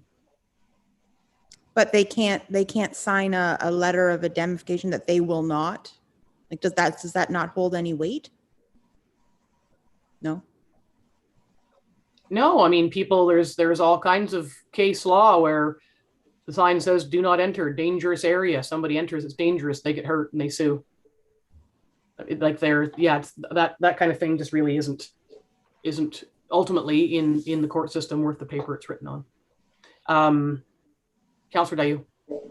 I do fully understand and appreciate the all or nothing approach. I do get it. I do get that in an ideal world, we want to be covered. We want to make sure that no one can hold the township to account for something that we really aren't responsible for. If someone falls and hurts themselves on a structure that they built, but is on our property. But I also think that there's got to be a reasonable middle ground, and maybe we haven't quite landed there yet, and maybe it's not perfect, but it reminds me a little bit, to be honest, of the recent changes that were made up at the Station 70 fire hall here at Oxtongue Lake, where we had to make the entrance accessible to the tune of, I don't even remember how much money, but we had to do it because a public building has to be accessible. But that building will not be used by members of the public during an emergency because, you know, folks need to get in and out. It's unlikely that we would have a firefighter who requires an accessible entrance on the force. It's not impossible, but it's hard to imagine that scenario developing. It's very possible that we could have, say, a chief or a trainer who requires accessibility, but it's a little bit unlikely too. It seems like we've had to go through an awful lot of expense and planning for something that will probably really never be used. And I'm kind of fearful that if we don't find a middle ground on this prospect of this project, we're going to kind of end up in the same boat where we've put in a huge amount of resources and expenditure in order to prevent the possibility that we're going to be sued, when I'm not sure that possibility is really, really high. And so I do get back to this go forward possibility where, you know, what if we could have a go forward option where maybe a clause, I don't know, Sean, you could tell us whether this is possible. Any transfer of ownership of the property has to be accompanied with a new licensing agreement. So anytime you sell the property or give it to your kid, then, you know, that triggers the need for a licensing agreement. A letter of indemnification, will it fully cover us in court? No, but maybe it could go a certain distance to making sure that people are aware that they're really liable for what they do, you know, with their built structures on our property. You know, are there not a series of building blocks that we could put in place that would require a more reasonable amount of time and energy that would help without going all out? Yeah, and I think I sort of have made a note. You know, there's an awful lot of questions that we have, and somebody in the background there is taking notes about our questions, and perhaps it is about finding the middle ground. You know, I think to your point about the fire station and other changes, modifications that we've had to undertake because the law created by a higher jurisdiction has told us so. That's right. And so while we want to keep people and things safe, of course, and we want to protect taxpayers from bearing the burden of a lawsuit, you know, should something occur, that maybe is the way to look at it, is something like that. But again, that's Sean would have to do some more digging in the world of planning, and we would have to talk to John Ewart to see if there's anything is sort of that hybrid. My concern, I'm betwixt and between in a number of places, and I think that's kind of the feeling I'm getting from everybody is we'd like to do this, and we want to make sure this, however, and we can't seem to make the connection. So I also don't think any one of us wants to be the people that just say, you know what, to hell with it, we're doing this and the people will absorb the costs. That's not fair either. So there's lots of people who have a flat grassy and sandy area across the road, and they will never have a deck or a dock or a gazebo. And so do those people still have to in some way indemnify the township because they're using township land, even though there's no structures on it? So it almost seems like the more we talk, the more questions we have to clarify specifically what it is we're trying to do here. If it's, I mean, obviously liability. If it's liability, then I still think, I still wonder, despite being told to the contrary, if the issue of municipally owned shore road allowances that are abutting properties still applies, and, you know, about insurance and liability. You know, if it's environmental, in relation to other measures for shoreline health and lake health and sustainability going forward. Do we make it for at capacity lakes in that regard? And that was something that Councillor Barry had suggested previously. And somewhere along the line, there has to also be, or there is, I think, a tremendous opportunity for public education to make people understand that there's a lot of people who don't own the land they think they own, and they have been using that waterfront or that land across the road in many cases for generations, and they just assume it's theirs, and it's not. I had, you know, when we approached this a number of years ago, I had a conversation with a lady who said, but we planted trees there, and there's a little bit of grass, and we mow it, and we put a garden in. And my only answer was, thanks. It's not your land. Like, it just simply isn't your land. But thankfully she laughed.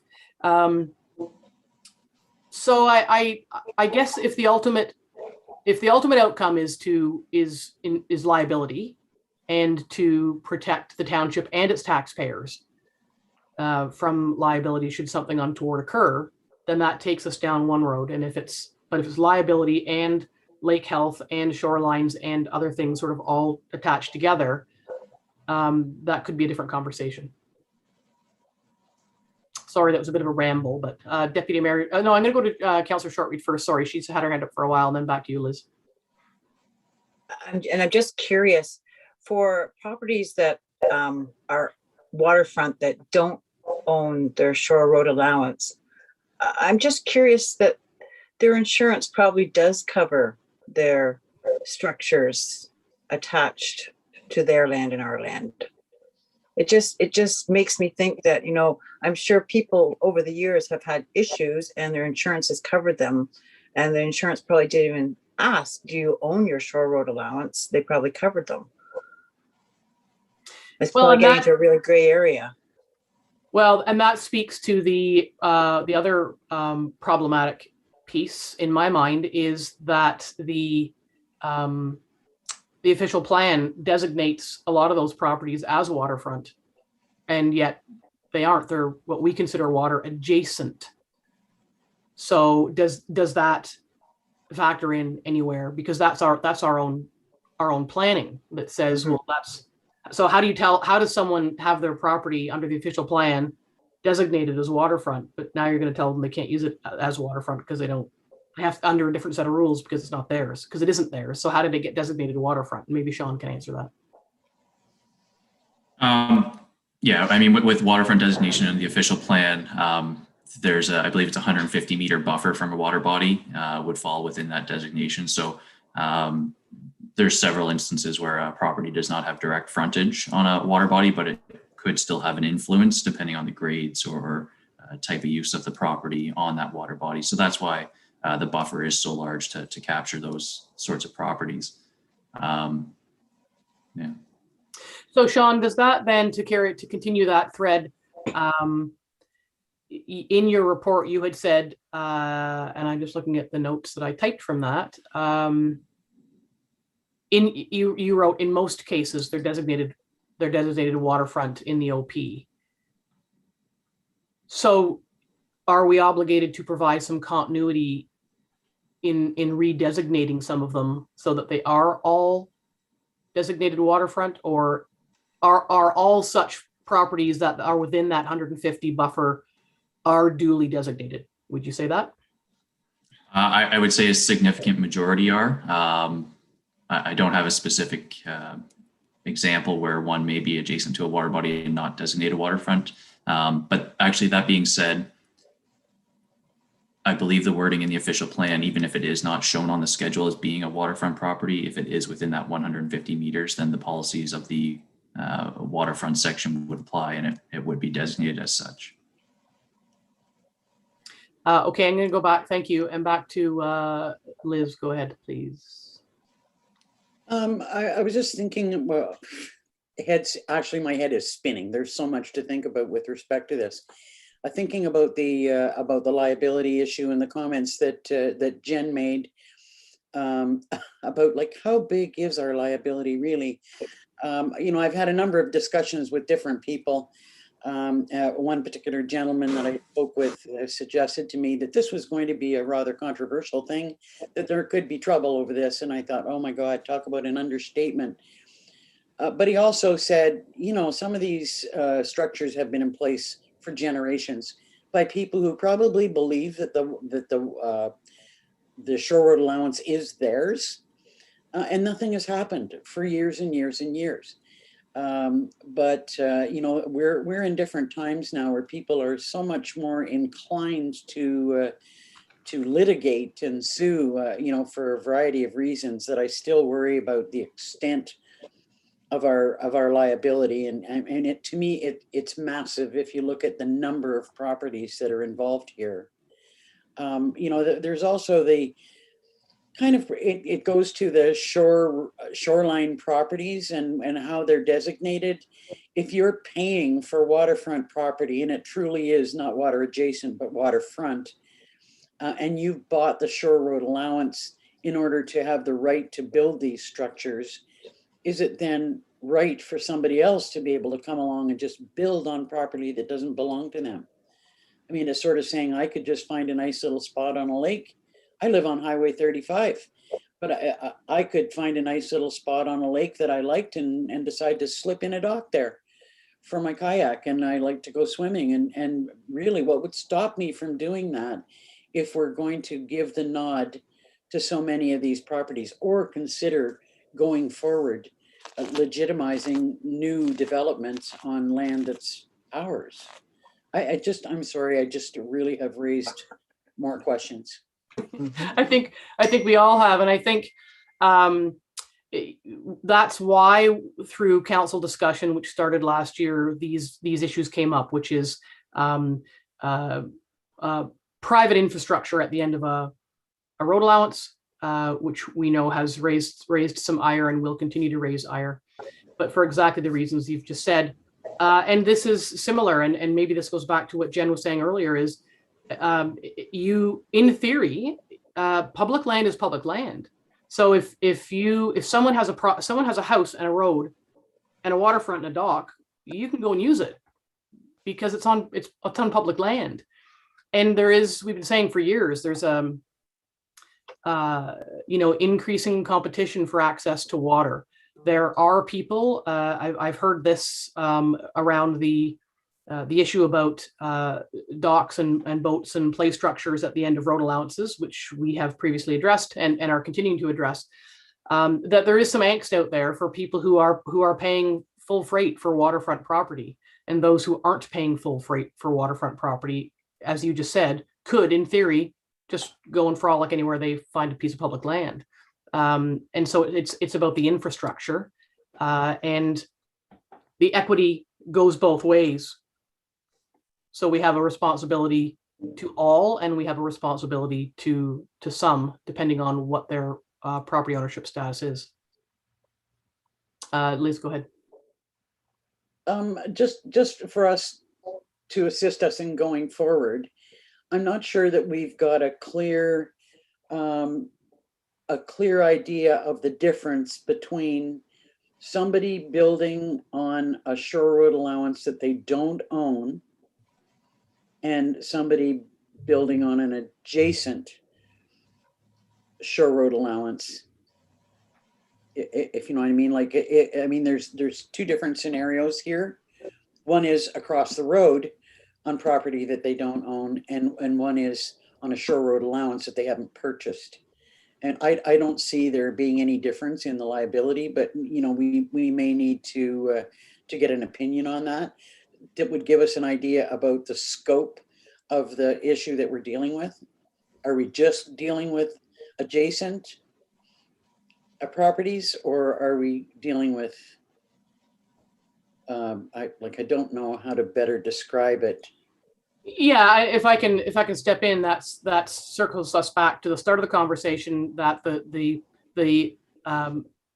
most frequent complaint or concern that I've heard from folks around this kind of issue is exactly that. So, well, if someone doesn't own their shore road allowance in front of their property, their abutting property, It's no different. what? Yeah, how is it any different? Now, in speaking with the CAO, who isn't with us today, and Sean could probably speak to this, that it's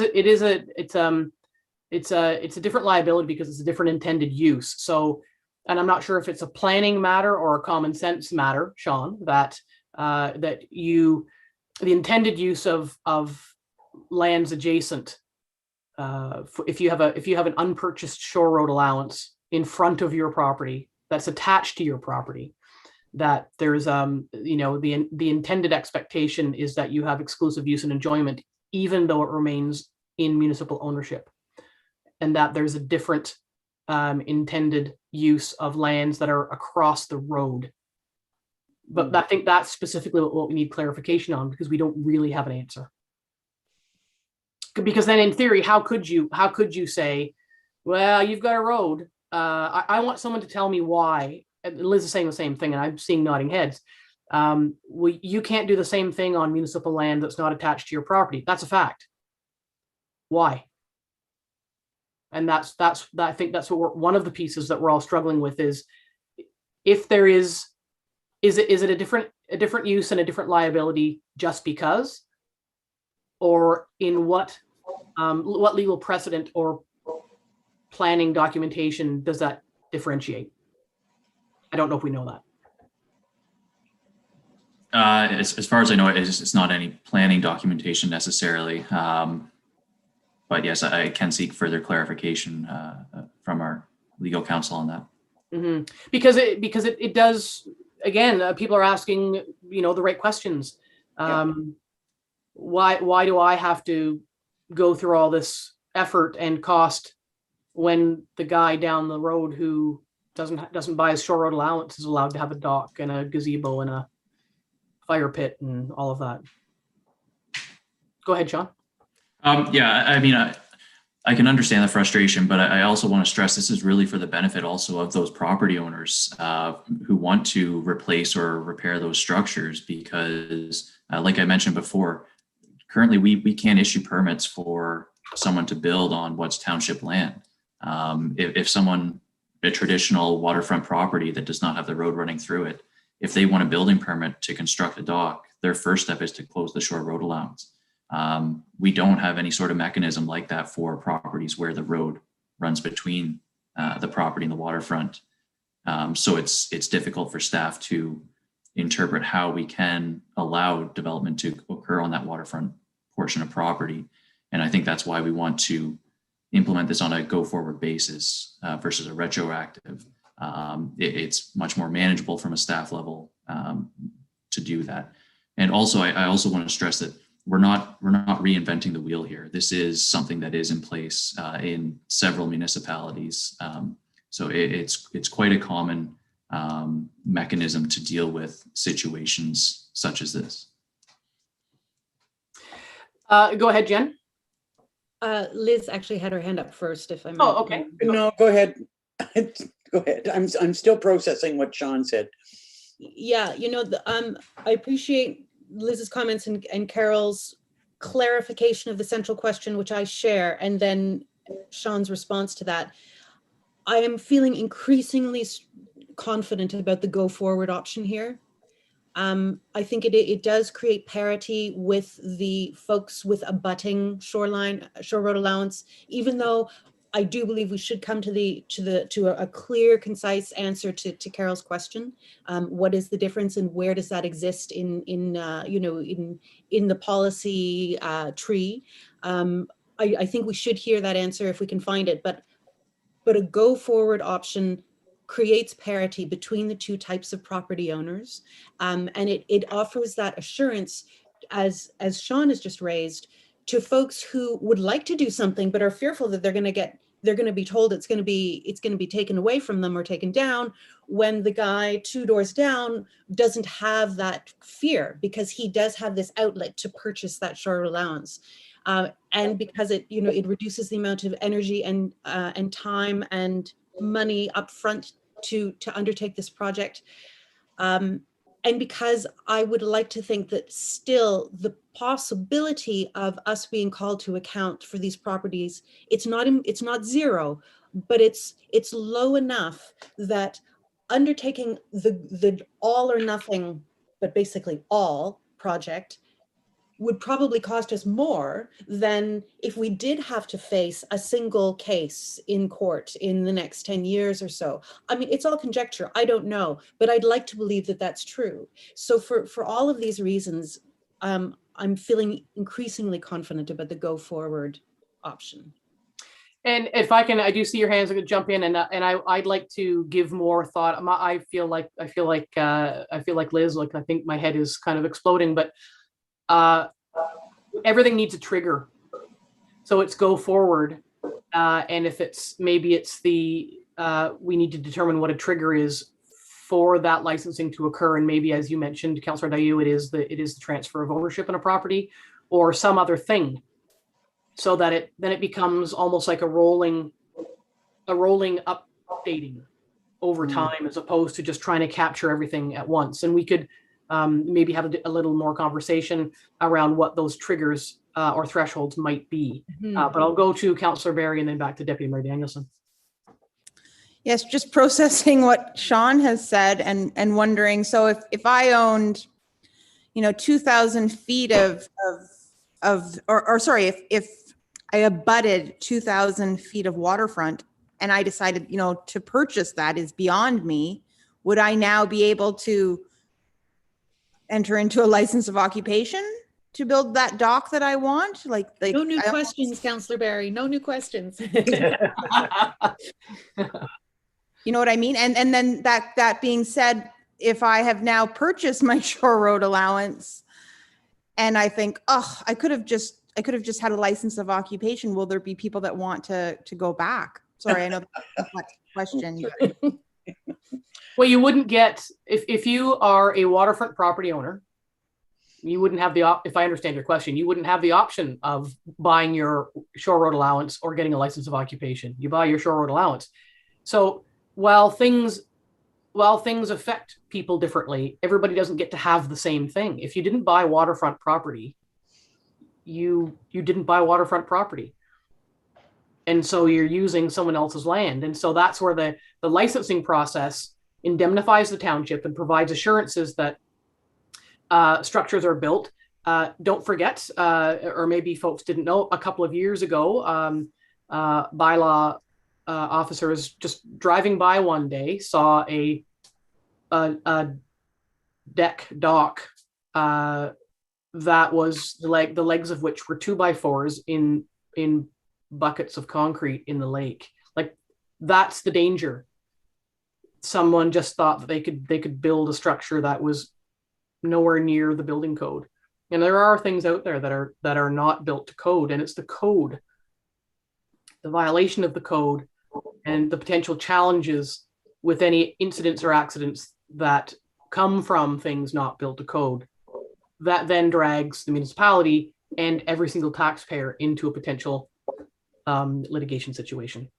And that's what we're trying to avoid. And it would be nice. I've had letters from people who have said, we've been here for, a million years and everybody's nice and happy and friendly, and that's never going to happen. And, you guys really, this is a make work project, and you should focus your efforts somewhere else. And I have to write back and say, but people are cutting down trees, and people are doing, they're building things on municipal land without permission and without permits and without any ability for those who legitimately own waterfront property to have an advantage for having paid for waterfront property and continue to pay for waterfront property in the form of taxes. So there's an inequity in the use of lands, whether or not they are waterfront or water adjacent. And there's people are paying attention to that and are looking for, a clarification of who gets what based on what they bought. Right. Lisa.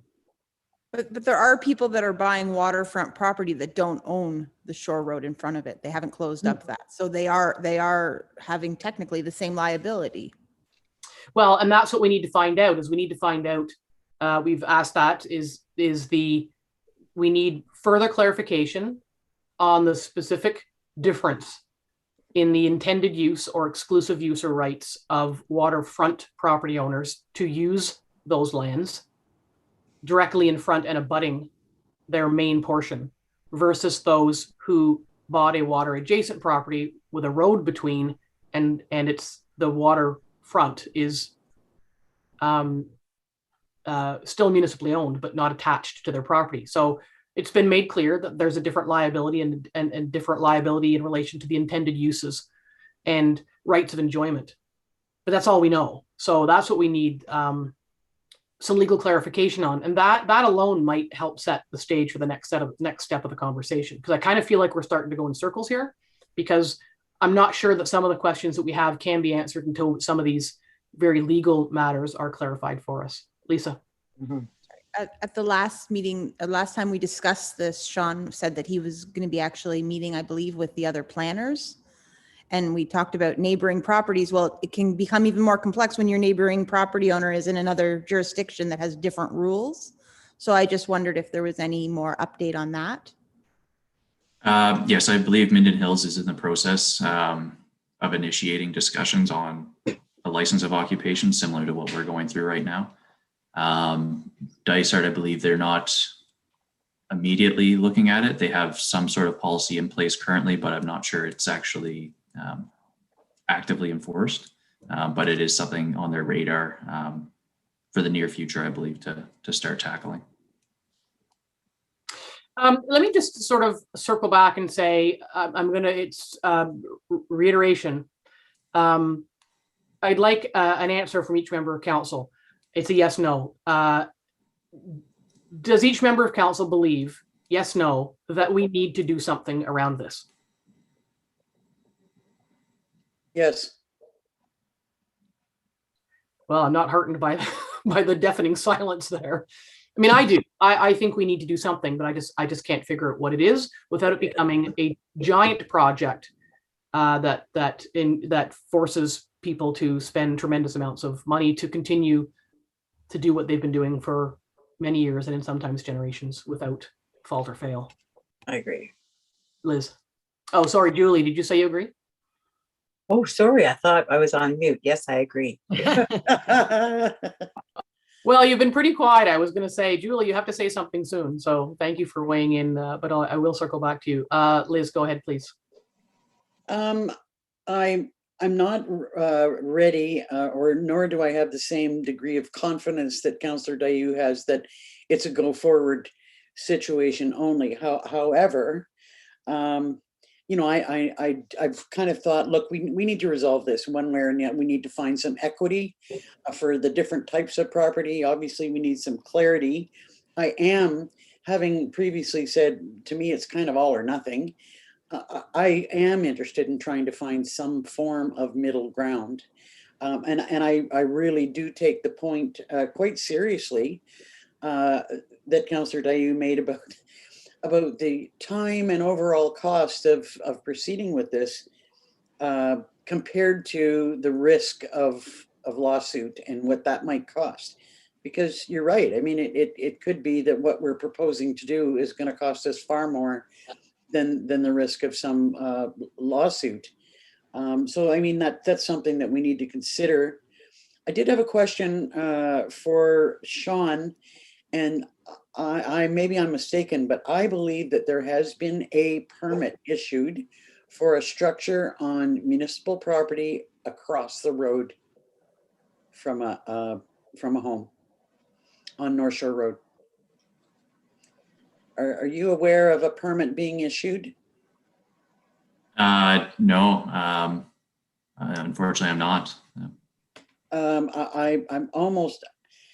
I may have misunderstood the situation, but if you recall, there was a property that was cutting down trees across from their house on North Shore Road. They said that they had a permission to do that from our staff. and they then built some sort of platform or some structure that was being built not according to code. And in order for it to be built to code, there may have been a permit issued. And I'm concerned about that because that could set us back by some form of what's that word that there is no in planning? Precedent, that we have set a precedent. So I think I would caution you, Madam Deputy Mayor, that you're treading into privacy issues. In talking about someone's permit on you, let's just be very careful about not identifying persons who are undertaking business. But that can be looked at, but we need to be a little more discreet in terms of not really pointing at potential persons or properties. Councillor Dayu.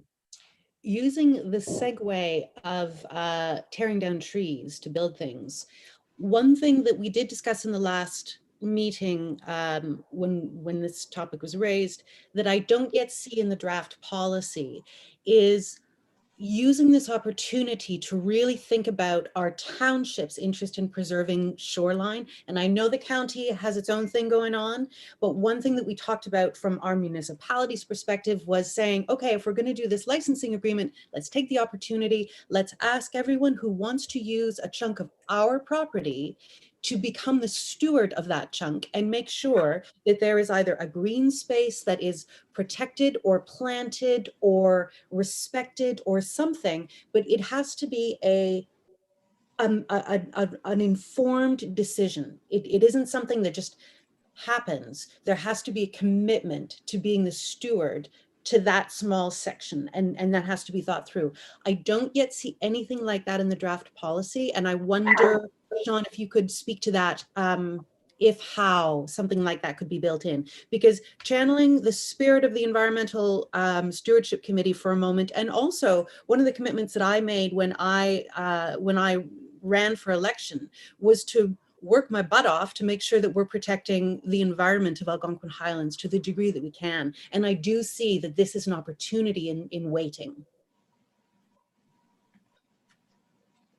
Yes, so a good point raised. And yes, we could include something in the policy where similar to where we've limited the maximum width of a dock to 8 feet, we could set a limit on the maximum amount of disturbed area or developed area to a certain percentage to a maximum width, similar to what we have in the zoning bylaw. So yes, we can certainly revise the policy to include something like that.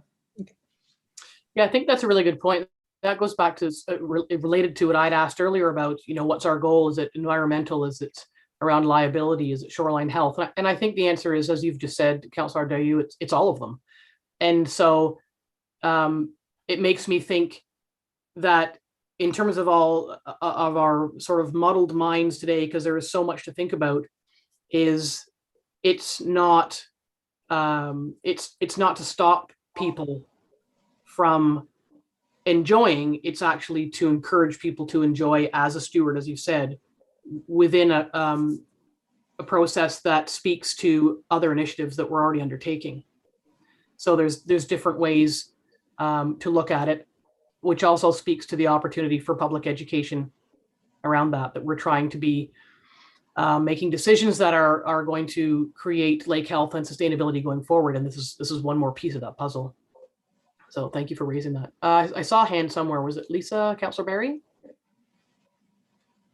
One of my concerns was that if everyone that's, being discussed in the situation decided that they didn't want to participate at all, and they were all of a sudden to take out all of this sort of illegal infrastructure, what sort of environmental impact would that be? If all of a sudden, all the stairs and all of the sort of crib docks and infrastructure that's there, if all of that was removed, what sort of disruption would that be on the water?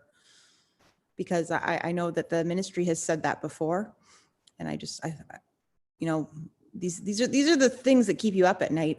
these discussions. This is a really big conversation, and it's difficult to sort of thread the needle in getting the right things right for the right reasons.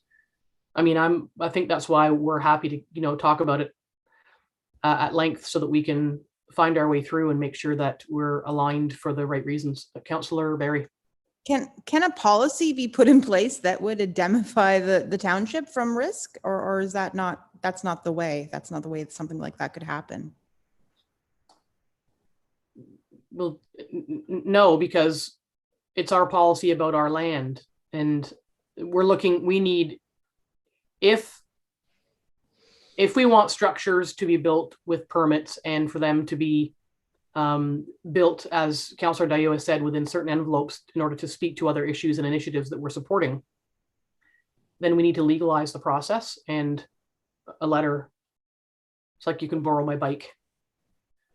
It's like it doesn't, there's no teeth in it. No teeth in it. Did I see another hand? Liz, did you have your hand back up? No. So no, I think we've outlined a couple of questions that we've still got.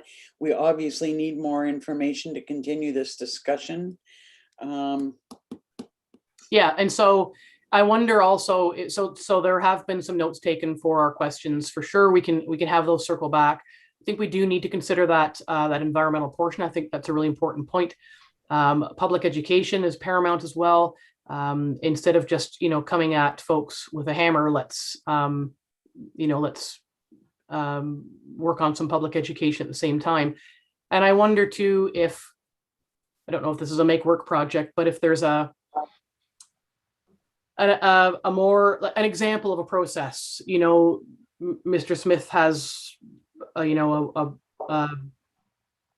deck and a dock on X amount of land that is owned by the municipality with a road between his property, and he wants to fix his dock, he has to do what? And I admit that there's still part of me that's struggling with that process, because there are a lot of things over the years that have been built without permits. We don't even know they're there.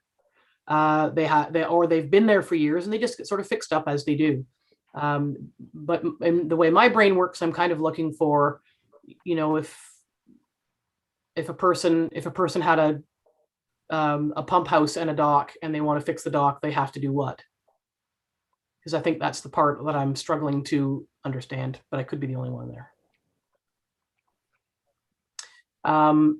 So we've got some questions that Sean can go back. I don't think any of us anticipated that we would explore this and put something in place very quickly.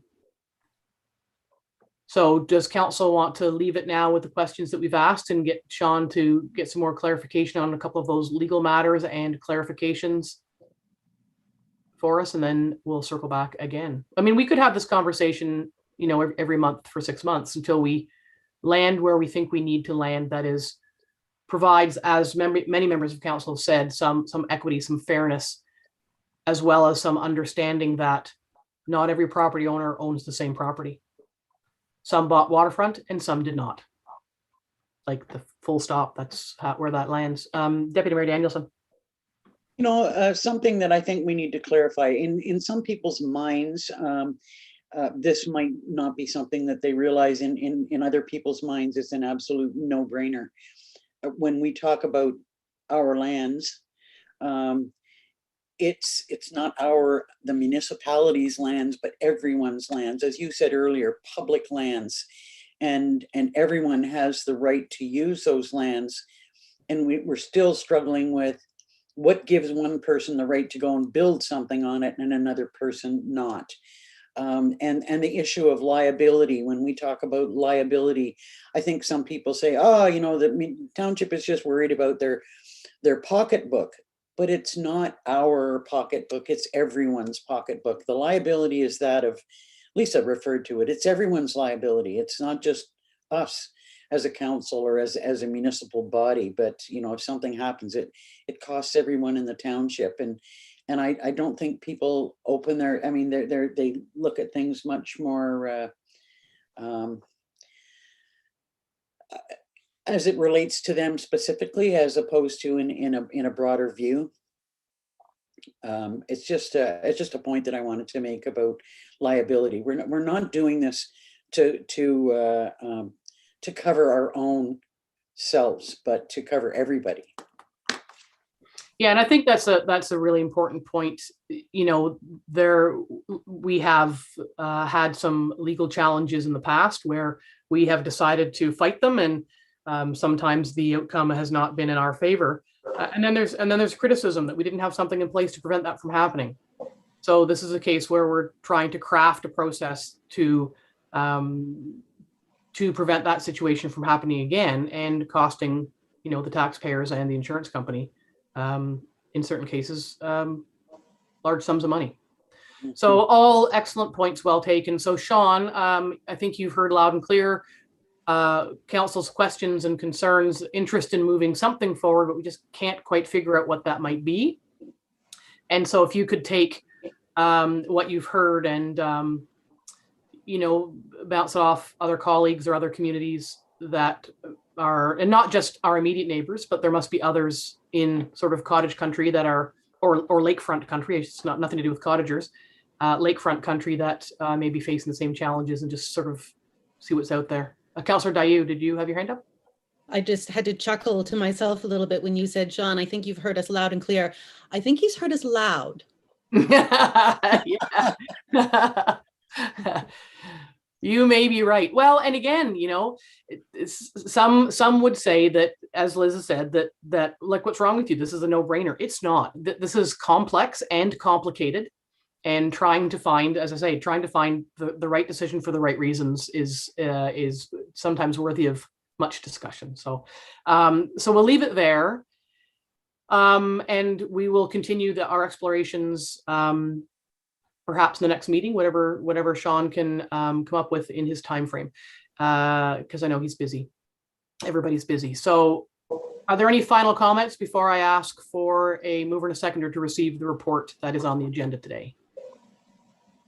May I have a mover and a seconder to receive the report that's on the agenda today? Councillor Barry and Councillor Shortreed. Moved by Councillor Barry, second by Councillor Shortreed. Be it resolved that council acknowledge receipt of planning report PL 2821 submitted by Sean O'Callaghan and dated May 6, 2021 regarding shoreline use across a township road, and further council defers its decision on this matter and directs staff to seek further legal advice and report back to council. All in favor? That's carried. Thanks, everybody. Good conversation, and I think we are farther ahead, but maybe perhaps not by much. Next up for you, Sean, is your report about the zoning bylaw. Yes, so we're finally at a stage where we're close to being able to initiate the public process of the zoning bylaw review. Prior to doing that, we did want to, I guess, present the preliminary draft to council for review and comment. It is a large document, as all council is aware, and for that reason, I'm recommending we have a special meeting of council solely dedicated to this topic, and that we schedule that for May 13th or 14th, with a reservation at the end of the May 20th council meeting to further finish that review should the necessary time be required. And Sean, we had asked, because we have said, and as you've just noted, that the zoning bylaw is a massive document that cross-references itself 6 ways to Sunday. Often not easy to follow and understand. Are you confident that just one special meeting for the 13th or 14th would be enough? We did break out those 4 or 5 other specific issues. We have not yet sorted out, Councillor Dayu brought up definition of farm, if I recall off the top of my head, and we landed on a couple of those breakout discussions. Did we land on all of them? Because I don't think we did. No, I'm seeing shaking heads. So that's the concern, and as you have said, and I reiterate, is because the zoning bylaw, you live in it, we don't, and so I want to make sure that we have the appropriate bite-sized chunks that council wants to have. Understanding full well the challenge is you can have a chunk, but you have to refer to the other chunk, which refers to the other chunk. So in some ways, a zoning bylaw is not something you can look at in chunks, but if there's a way to address it, instead of just saying, boom, here's your zoning bylaw, because it's a huge read and it's a lot of information and a lot of cross-referencing for us. So can you speak to that, Sean? Yes, so the document that will be presented to council, it does clearly identify what was previously in the bylaw and what's being proposed through track changes. So like you said, it is difficult to sort of break it into these certain chunks. So it will be brought forward as an entire document. And I think just going a line by line is what we're proposing to do. I mean, certain sections I'm sure will fly through, and there will be certain topics that will need some further discussion. Just looking at timelines, I think it's important that, you know, we do work through this. I'm hoping we can get through it in the timeline that I've put forward here, but certainly if more time is required, it's something that we can explore further at those times for sure. And I think after our first meeting, that special meeting on the 13th or 14th, we should have a good handle on if we will require more time beyond the May 20th backup date as well. Can we make sure, if we're going to have a special meeting, can we make sure that we get our copies of it with the red line version well ahead of the usual agenda timeline, because it is a big read? Yes, for sure. I'm hopeful to have something ready that we can send out tomorrow, Monday at the latest. Okay, Councillor Barry and then Councillor Dayu. Obviously, it's been a while since we've reviewed this. Is this something that we get a hard copy of, or is this strictly a digital file?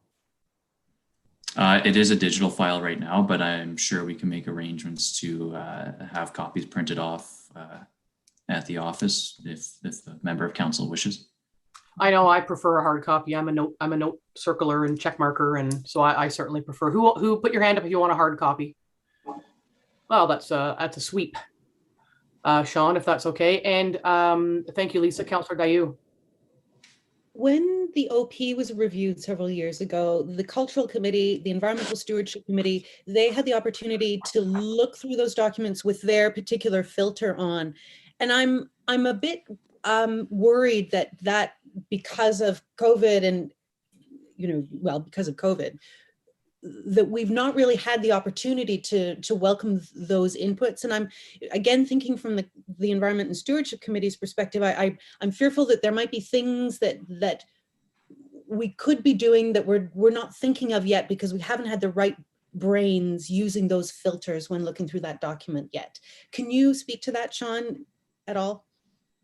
So what this is doing is basically giving council a first glance at the bylaw before we start that initial public process. Okay. So there is a very in-depth process we're going to need to follow. But this is really just so we can start that process. That's why we want to get this out to council right away, so Excellent. we can initiate that. Thank you. Councillor Barry. I could be wrong, but I was under the impression that the short-term rental Airbnb discussion bylaw discussion was coming back to us prior to this. Is that now going to be captured within this? I don't know where we stand with that right now. So that they are separate topics. So the survey is what needs to be coming back to council. So I'm hopeful to have that at our next meeting for council to review. And then that would go out. And what's your timeline on the zoning bylaw process, Sean, in order to, as Councillor Barry has said, to fold any results from the short-term rental survey into the zoning bylaw? Will they nest appropriately in terms of timelines, or are we going to have a disconnect there? I mean, currently they're running concurrently, basically, but it all depends on which direction we take with the short-term rentals. If we include them in the zoning bylaw or if we do it through a licensing system entirely. So it really all depends on which direction we take. I mean, if the zoning bylaw is approved and in place and later on we determine that short-term rentals needs to be included in that document, we can always open it up and make those changes at that time. Mm-hmm. So if we can get the survey out soon, understanding that the challenges there, then it could be the feedback could in time to fold into the zoning bylaw, in theory. Yes. Okay. I mean, I know in theory, but it's doable. Councillor Barry. I personally feel that, I don't know if I receive the paper copy, you know, next Monday or Tuesday, I personally don't feel that I can come to the table that following Thursday prepared. That's just my personal, I have multiple children on internet, and I feel I personally would need at least a weekend to look over a large document like that. Well, oh, I see. If for a special meeting, the 13th or 14th. If so, 24th is the holiday Monday, and we have council on the 20th. I don't disagree. It is a big read. You know, there are people with children at home and businesses that they're running. It's the stuff of life. Are there other members of council who have similar concerns in terms of the timeline? Yeah, okay. All right. At the risk of delaying even further, Mr. Planner Man, could we bring the short-term rental survey to the meeting on the 20th? May 20th. Like, I don't know where the world's going. Time is just fleeting. And then maybe have a special meeting the week after the long weekend. That would give people far more time to go through that. And we'd have the discussion on that at the next meeting. Yeah, is that problematic for you, Sean? And if so, please speak up. I mean, personally, no. It looks like my calendar would accommodate that, but there's other people I'll have to check with. I mean, Planscape and Right. our own staff as well, IT, just to make sure that we can accommodate that. Well, and I confess, you know, looking at the report and saying 13, 14, that's great. And then pursuant to Lisa's comment, I looked at the calendar and went, yikes, that's next week. Yeah. Yeah, and you know, everybody look at your calendar. That's too short for me in my calendar. It's too short for me too. Yeah. So let's aim for that. Let's get the short-term rental survey to the 20th council meeting, and then Sean, if you can check with your folks, and if we can have something between the 25th and the 28th, and not the 26th, because I believe that is county council. And that county council will be a morning and that's all day. The only day that I'm available that following week is the 27th. Okay. Go ahead. There is a staff meeting in the morning with respect to bang the table that morning of the 27th. So that's one of the questions then is, do you think, okay, it's in the morning, so can we meet in the afternoon, or how much time do you think we'll need? Will we need all day for the zoning bylaw? I would suspect so. Okay, well, all we can do is leave that with you. And of course, the CA is not with us today for whatever else might be happening in the administrative world. So maybe we can just leave those questions with you, and see if something else can be. Liz, do you have anything else that can shake free that week? Because if they have, I mean, bang the table. See, the problem is now we've got the nesting eggs of necessity. So we need the staff training on the bang the table software and program so that we can use it for short-term rentals and possibly even this, municipal land across the road. There's a lot of reasons and projects that we need to use bang the table for. So the training has to happen. Has to happen. It's on the 27th. Is there anything else you can give up? You don't have to say it out loud, but if there's not something else you could give up that week to free up, unless they're all set in stone, like if it's the Warden's Caucus or something that. If there has to be the bang the table discussion first, before we have our zoning bylaw discussion. No. Yes. No. The bang the table training of staff is scheduled for the 27th. So all staff are learning how to use bang the table on the 27th. We're looking for what's the fewest number of people to move something. So I think that's all department heads, is it not, Sean? Yeah, most of staff. Yeah. So Yeah. the only other day that week that I have could shift things is 25th, Tuesday. Okay, do we know now that I think the Bang the Table training isn't all day and it's not, is it a couple hours, or Sean, do you know what the timeline is on that? I think it's, Yeah, it's scheduled from 9 till 10:30. so we could either move to the 25th or we could on the 27th, start at 11. Like COVID has provided some delays. She said very politely, a lot of delays in a lot of places for things that we need to get done. So 25th or 11 o'clock on the 27th. What's everybody's calendar say? I like the 27th better. Is it you like it better, or you've got something you can't move? Like in these situations. Yeah, that's why I we've got- said that. Sorry, yeah, that's Okay. why I said that. But I could change the 25th if I had to. Okay, that's So what I'm I'm okay. my tombstone's going to say everybody has to concede something for the greater good. I'm open both days. I'm open both days, so I would prefer the 25th, but it's whatever works for everybody. The 25th is clear on the township calendar, so there's no other staff meetings and things. So 25th, which would mean Julia has to move something, or 27th at 11. Sean I can has move to something. confer with other people, does he not? Pardon me? Doesn't Sean have to confer with some other people? He does. So we can do a doodle. We can maybe the clerk can send out a doodle based on those internal conversations about who's moving what. Gosh, who knew this would be so complicated? Councillor Dayu, and we're not even finished the meeting yet. Go ahead.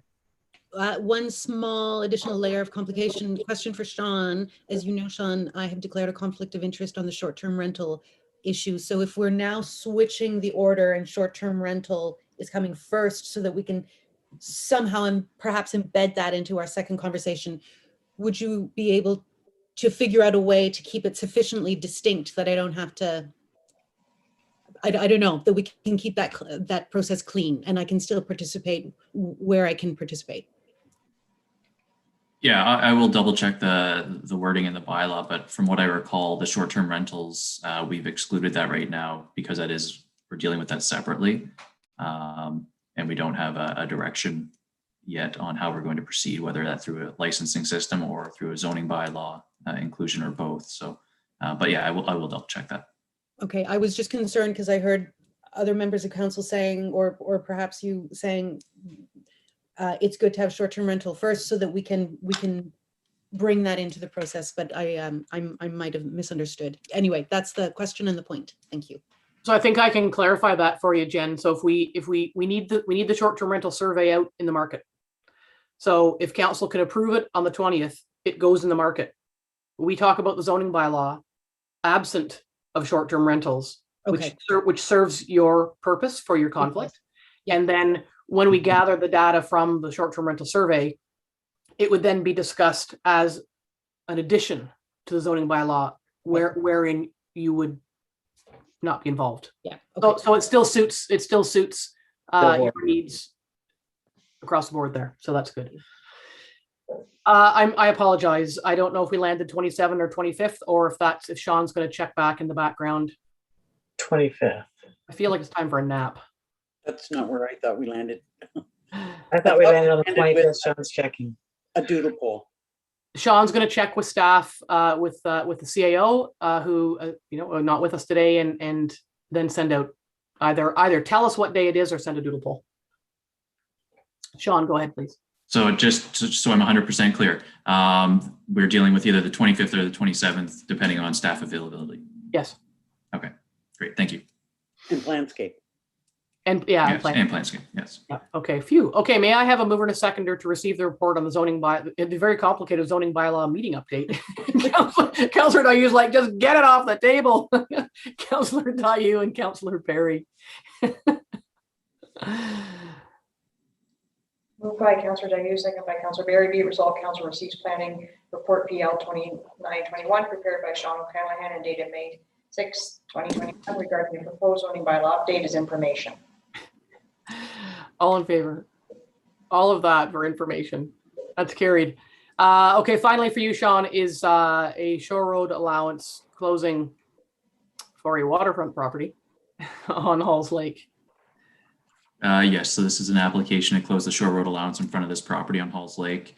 The survey has been provided. It looks like there are some structures located on the shore road allowance, but staff are recommending it proceed through the regular process to close that shore road allowance. Any questions, concerns, thoughts from council? May I have a mover and a seconder? Deputy Mayor Danielson and Councillor Shortreed. Liz looks like she's going to do something. We're starting to get punchy. Let's wrap her up.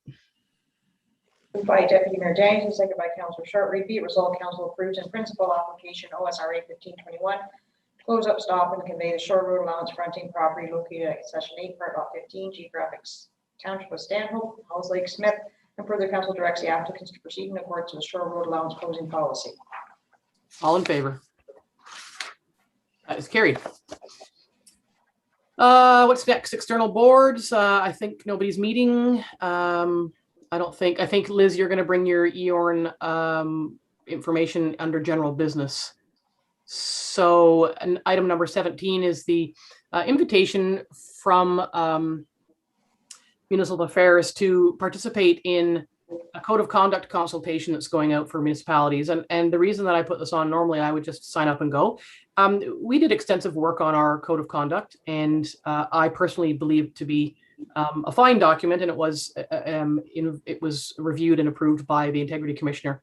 So this whole process seems to be a little more focused on finding ways to, I don't want to say punish bad councillors, but what I'm looking for is if anybody else on council is interested in attending this webinar, and in consultation with the clerk, and maybe Dawn, you could speak to it. I just don't know that if a whole bunch of people participate in a consultation and the province says that they're going to implement these measures to censure members of council, it shall be. So I don't see the need to attend. I'm not attending, but if somebody else would like to, then you would need to sign up by the end of business today. Oh, and Liz, you're having them present at Warden's Caucus, right? Well, yeah, I was just going to comment that I will be hearing the presentation at the Warden's Caucus. I just wondered if our clerk was planning on attending that just for her own information or not. And yeah, the Warden's Caucus will be hearing that same consultation. And Don, can you speak to that? I'm not aware that it was extended to staff, but I could be grossly mistaken on that. No, I'm not aware. I can look into it. It was my understanding it was municipal officials, but I can check into it, and if council would like me to attend, I would be more than happy. That was not what I was suggesting. I just thought if it had been extended, yeah, or it was an expectation. No, not that I'm aware. There are many municipalities that don't have a code of conduct as comprehensive as our latest one. Anyway, I'm not seeing hands, but Liz, if something comes up that's of interest, you can report back to us through what you hear at the Warden's Caucus. Okay, that's great. So, and I'm going to ask you, Liz, to speak to the EORN request for the gig project. There was some documentation sent out. Council did support the gig project by council resolution at a previous meeting, but this is slightly different based on a meeting that was held the other day. So Liz, would you bring us up to speed on that? Right. There have been a couple of meetings with EORN in the last little while. Last week, County Council had a meeting with EORN and Rogers to give an update on the Cell Gap project. That invitation was extended to all members of council, and there was a good turnout there. Reasonably good turnout, I guess. But subsequent to that, all heads of council were invited to a special meeting that was held on Monday. There were some, I think, I could be mistaken, but I think something in the area of 56 mayors or heads of council from Eastern Ontario there, along with other individuals, just because I know there were more than 75 people in attendance. And basically it was a pitch by EORN for more advocacy on the part of heads of council and in the end by all members of council. The project, the gig project that's being proposed that would really place us so well for a generation to come, seems to be becoming more and more tenuous. Previously, I spoke to the fact that there was some hesitancy on the part of the federal government, and I think that that hesitancy is less now, and the federal government is more waiting to hear what the province is going to do. And the province is not, they're being very, keeping things very close to their chest about what their plans are. It would appear that they may be considering going with service providers directly, as opposed to considering the EORN project. And, you know, I'm very confident in all of the meetings and information that I've received, that EORN's ability to do this project is just so much better for us all than to go with a service provider. It's more cost effective. It's being done by a not-for-profit organization. It's less costly. There's less risk down the road by pricing changes. It's being designed in such a way that will look after the person that really is in a tough spot. I think we overall will get better coverage from this project. And you know, more than just supporting the project, we want the province to say what they're going to do. Just tell us the direction that you're taking so we know whether to proceed with this or not. So really, you've all received background information. You've all received talking notes. Heads of council and in fact, all members of council are urged to call their MP and MPP to say, let's do it. I support this project. I want it to go forward. And the talking notes are there for you to follow. At the same time, EORN is also seeking electronic signatures from all heads of council to prepare a letter that would go to both the MPs and MPPs and go into the newspapers, showing a massive show of support for the project across Eastern Ontario. But that's something that's separate and aside from the request for each and every one of us, should we feel so inclined to call our MP or MPP. Liz, is there, I mean, when you call, you get somebody who answers the phone. So is it, is the preference to pick up the telephone, or can an email suffice? Because what I was wondering is whether it's an email or phone call, that each ward faces different challenges or unique challenges based on their unique challenges, and that it might be helpful if, you know, if Councillor Dayu was going to phone or write, she could certainly utilize the speaking notes provided for the details, but provide also some anecdotal information of the particular challenges for her people. And it would be my hope that councillors would do exactly that, to say, I support the whole project, but did you know, for example, it doesn't happen now, but in the previous term of council, we had a council member that had to drive to Dorset to get agendas because there wasn't enough high speed at his home. So there's someone who's trying to undertake the business of a municipality and has to, you know, drive into town to use a public computer. So those are the kinds of specific examples, I think, that can really bring home the challenges. It's not like they haven't heard them before, but that extra push might help. Email is fine. In fact, some councillors may be more comfortable sending an email than phoning directly. And as you said, sometimes a direct phone call does not get the person that you really want to speak to. You know, some of us have greater access to individuals than others, but no, email is equally acceptable, but they are kind of keen on it happening over the next 7 days. Well, we know Councillor Dayu has a previous connection to Minister Monsef, so perhaps she can use that influence from her previous life. Mm. Go ahead, Jen. Fully concur with what you mentioned, Mayor Moffat, about the importance of adding those personal details based on our ward experiences. I think that's what would differentiate this action from a postcard campaign, which is good because it captures the attention of the policymaker, but it's all the same message time after time. Whereas these emails, if they're embedded with personal stories, that can really drive home the message. So I thank you for raising that. Yeah, thank you for noting that, and we'll look forward to all the pressure you can put on your former colleague, Madam Monsef. Okay, thank you for that, Madam Warden / Deputy Mayor. There's no resolution for that. It was just information. Correspondence listing, Madam Clerk. Is anything being moved? No. May I have a mover and a seconder to receive the correspondence report? Deputy Mayor Danielson, Councillor Bayou. Moved by Deputy Mayor Danielson, second by Councillor Dayu. Be it resolved, Council receives the correspondence listing for the period of April 8th, 2021 to April 28th, 2021 for information. All in favor? It's carried. Thank you. And may I have a mover and a seconder for the bylaws? Councillor Short-Reed, Councillor Barry. Moved by Councillor Short-Reed, second by Councillor Barry. Be it resolved, the following bylaws be received and read a first time, considered read a second and third time, and finally passed with corporate seal affixed.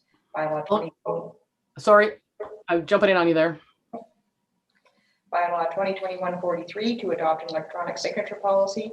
Bylaw 2021-44 to authorize the mayor and clerk to sign an amending agreement with Her Majesty the Queen and Right of Canada as represented by the Minister of Employment and Social Development regarding the accessible library renovation project. Bylaw 2021-45 to adopt fee charges for the township. Bylaw 2021-46 to authorize the mayor and clerk to execute a Wi-Fi agreement with Robinson's Landing Inc. Bylaw 2021-47 to authorize the mayor and clerk to execute a Wi-Fi agreement with Michael Hinvest, LCDO Plaza. Bylaw 2021-49 to authorize the mayor and clerk to sign a site plan control agreement in Claru. Bylaw 2021-50 to authorize the mayor and clerk to sign an agreement with Camco Canada Inc. related to a fuel card lock system. All in favor? It's carried. Thank you. May I have a mover and a seconder for the confirmatory bylaw? Councillor Short-Reed, Deputy Mayor Danielson. Moved by Councillor Short-Reed, second by Deputy Mayor Danielson. Be it resolved that bylaw 2021-51 being a bylaw to confirm the procedures of council held on May 6, 2021 be received and read a first time, considered read a second and third time, and finally passed with a corporate seal affixed. All in favor? That's carried. And may I have a mover and a seconder for the adjournment? Councillor Dayu, Councillor Barry. Moved by Councillor Dayu, second by Councillor Barry. Be it resolved that the May 6th, 2021 regular council meeting is hereby adjourned at 11:54 a.m. All in favor? It's carried. Thank you, everybody. Thank you for your thoughts and considerations, especially on that the across the road land issue. It's not an easy one, so we'll carry on in that regard. Have a great day, everybody.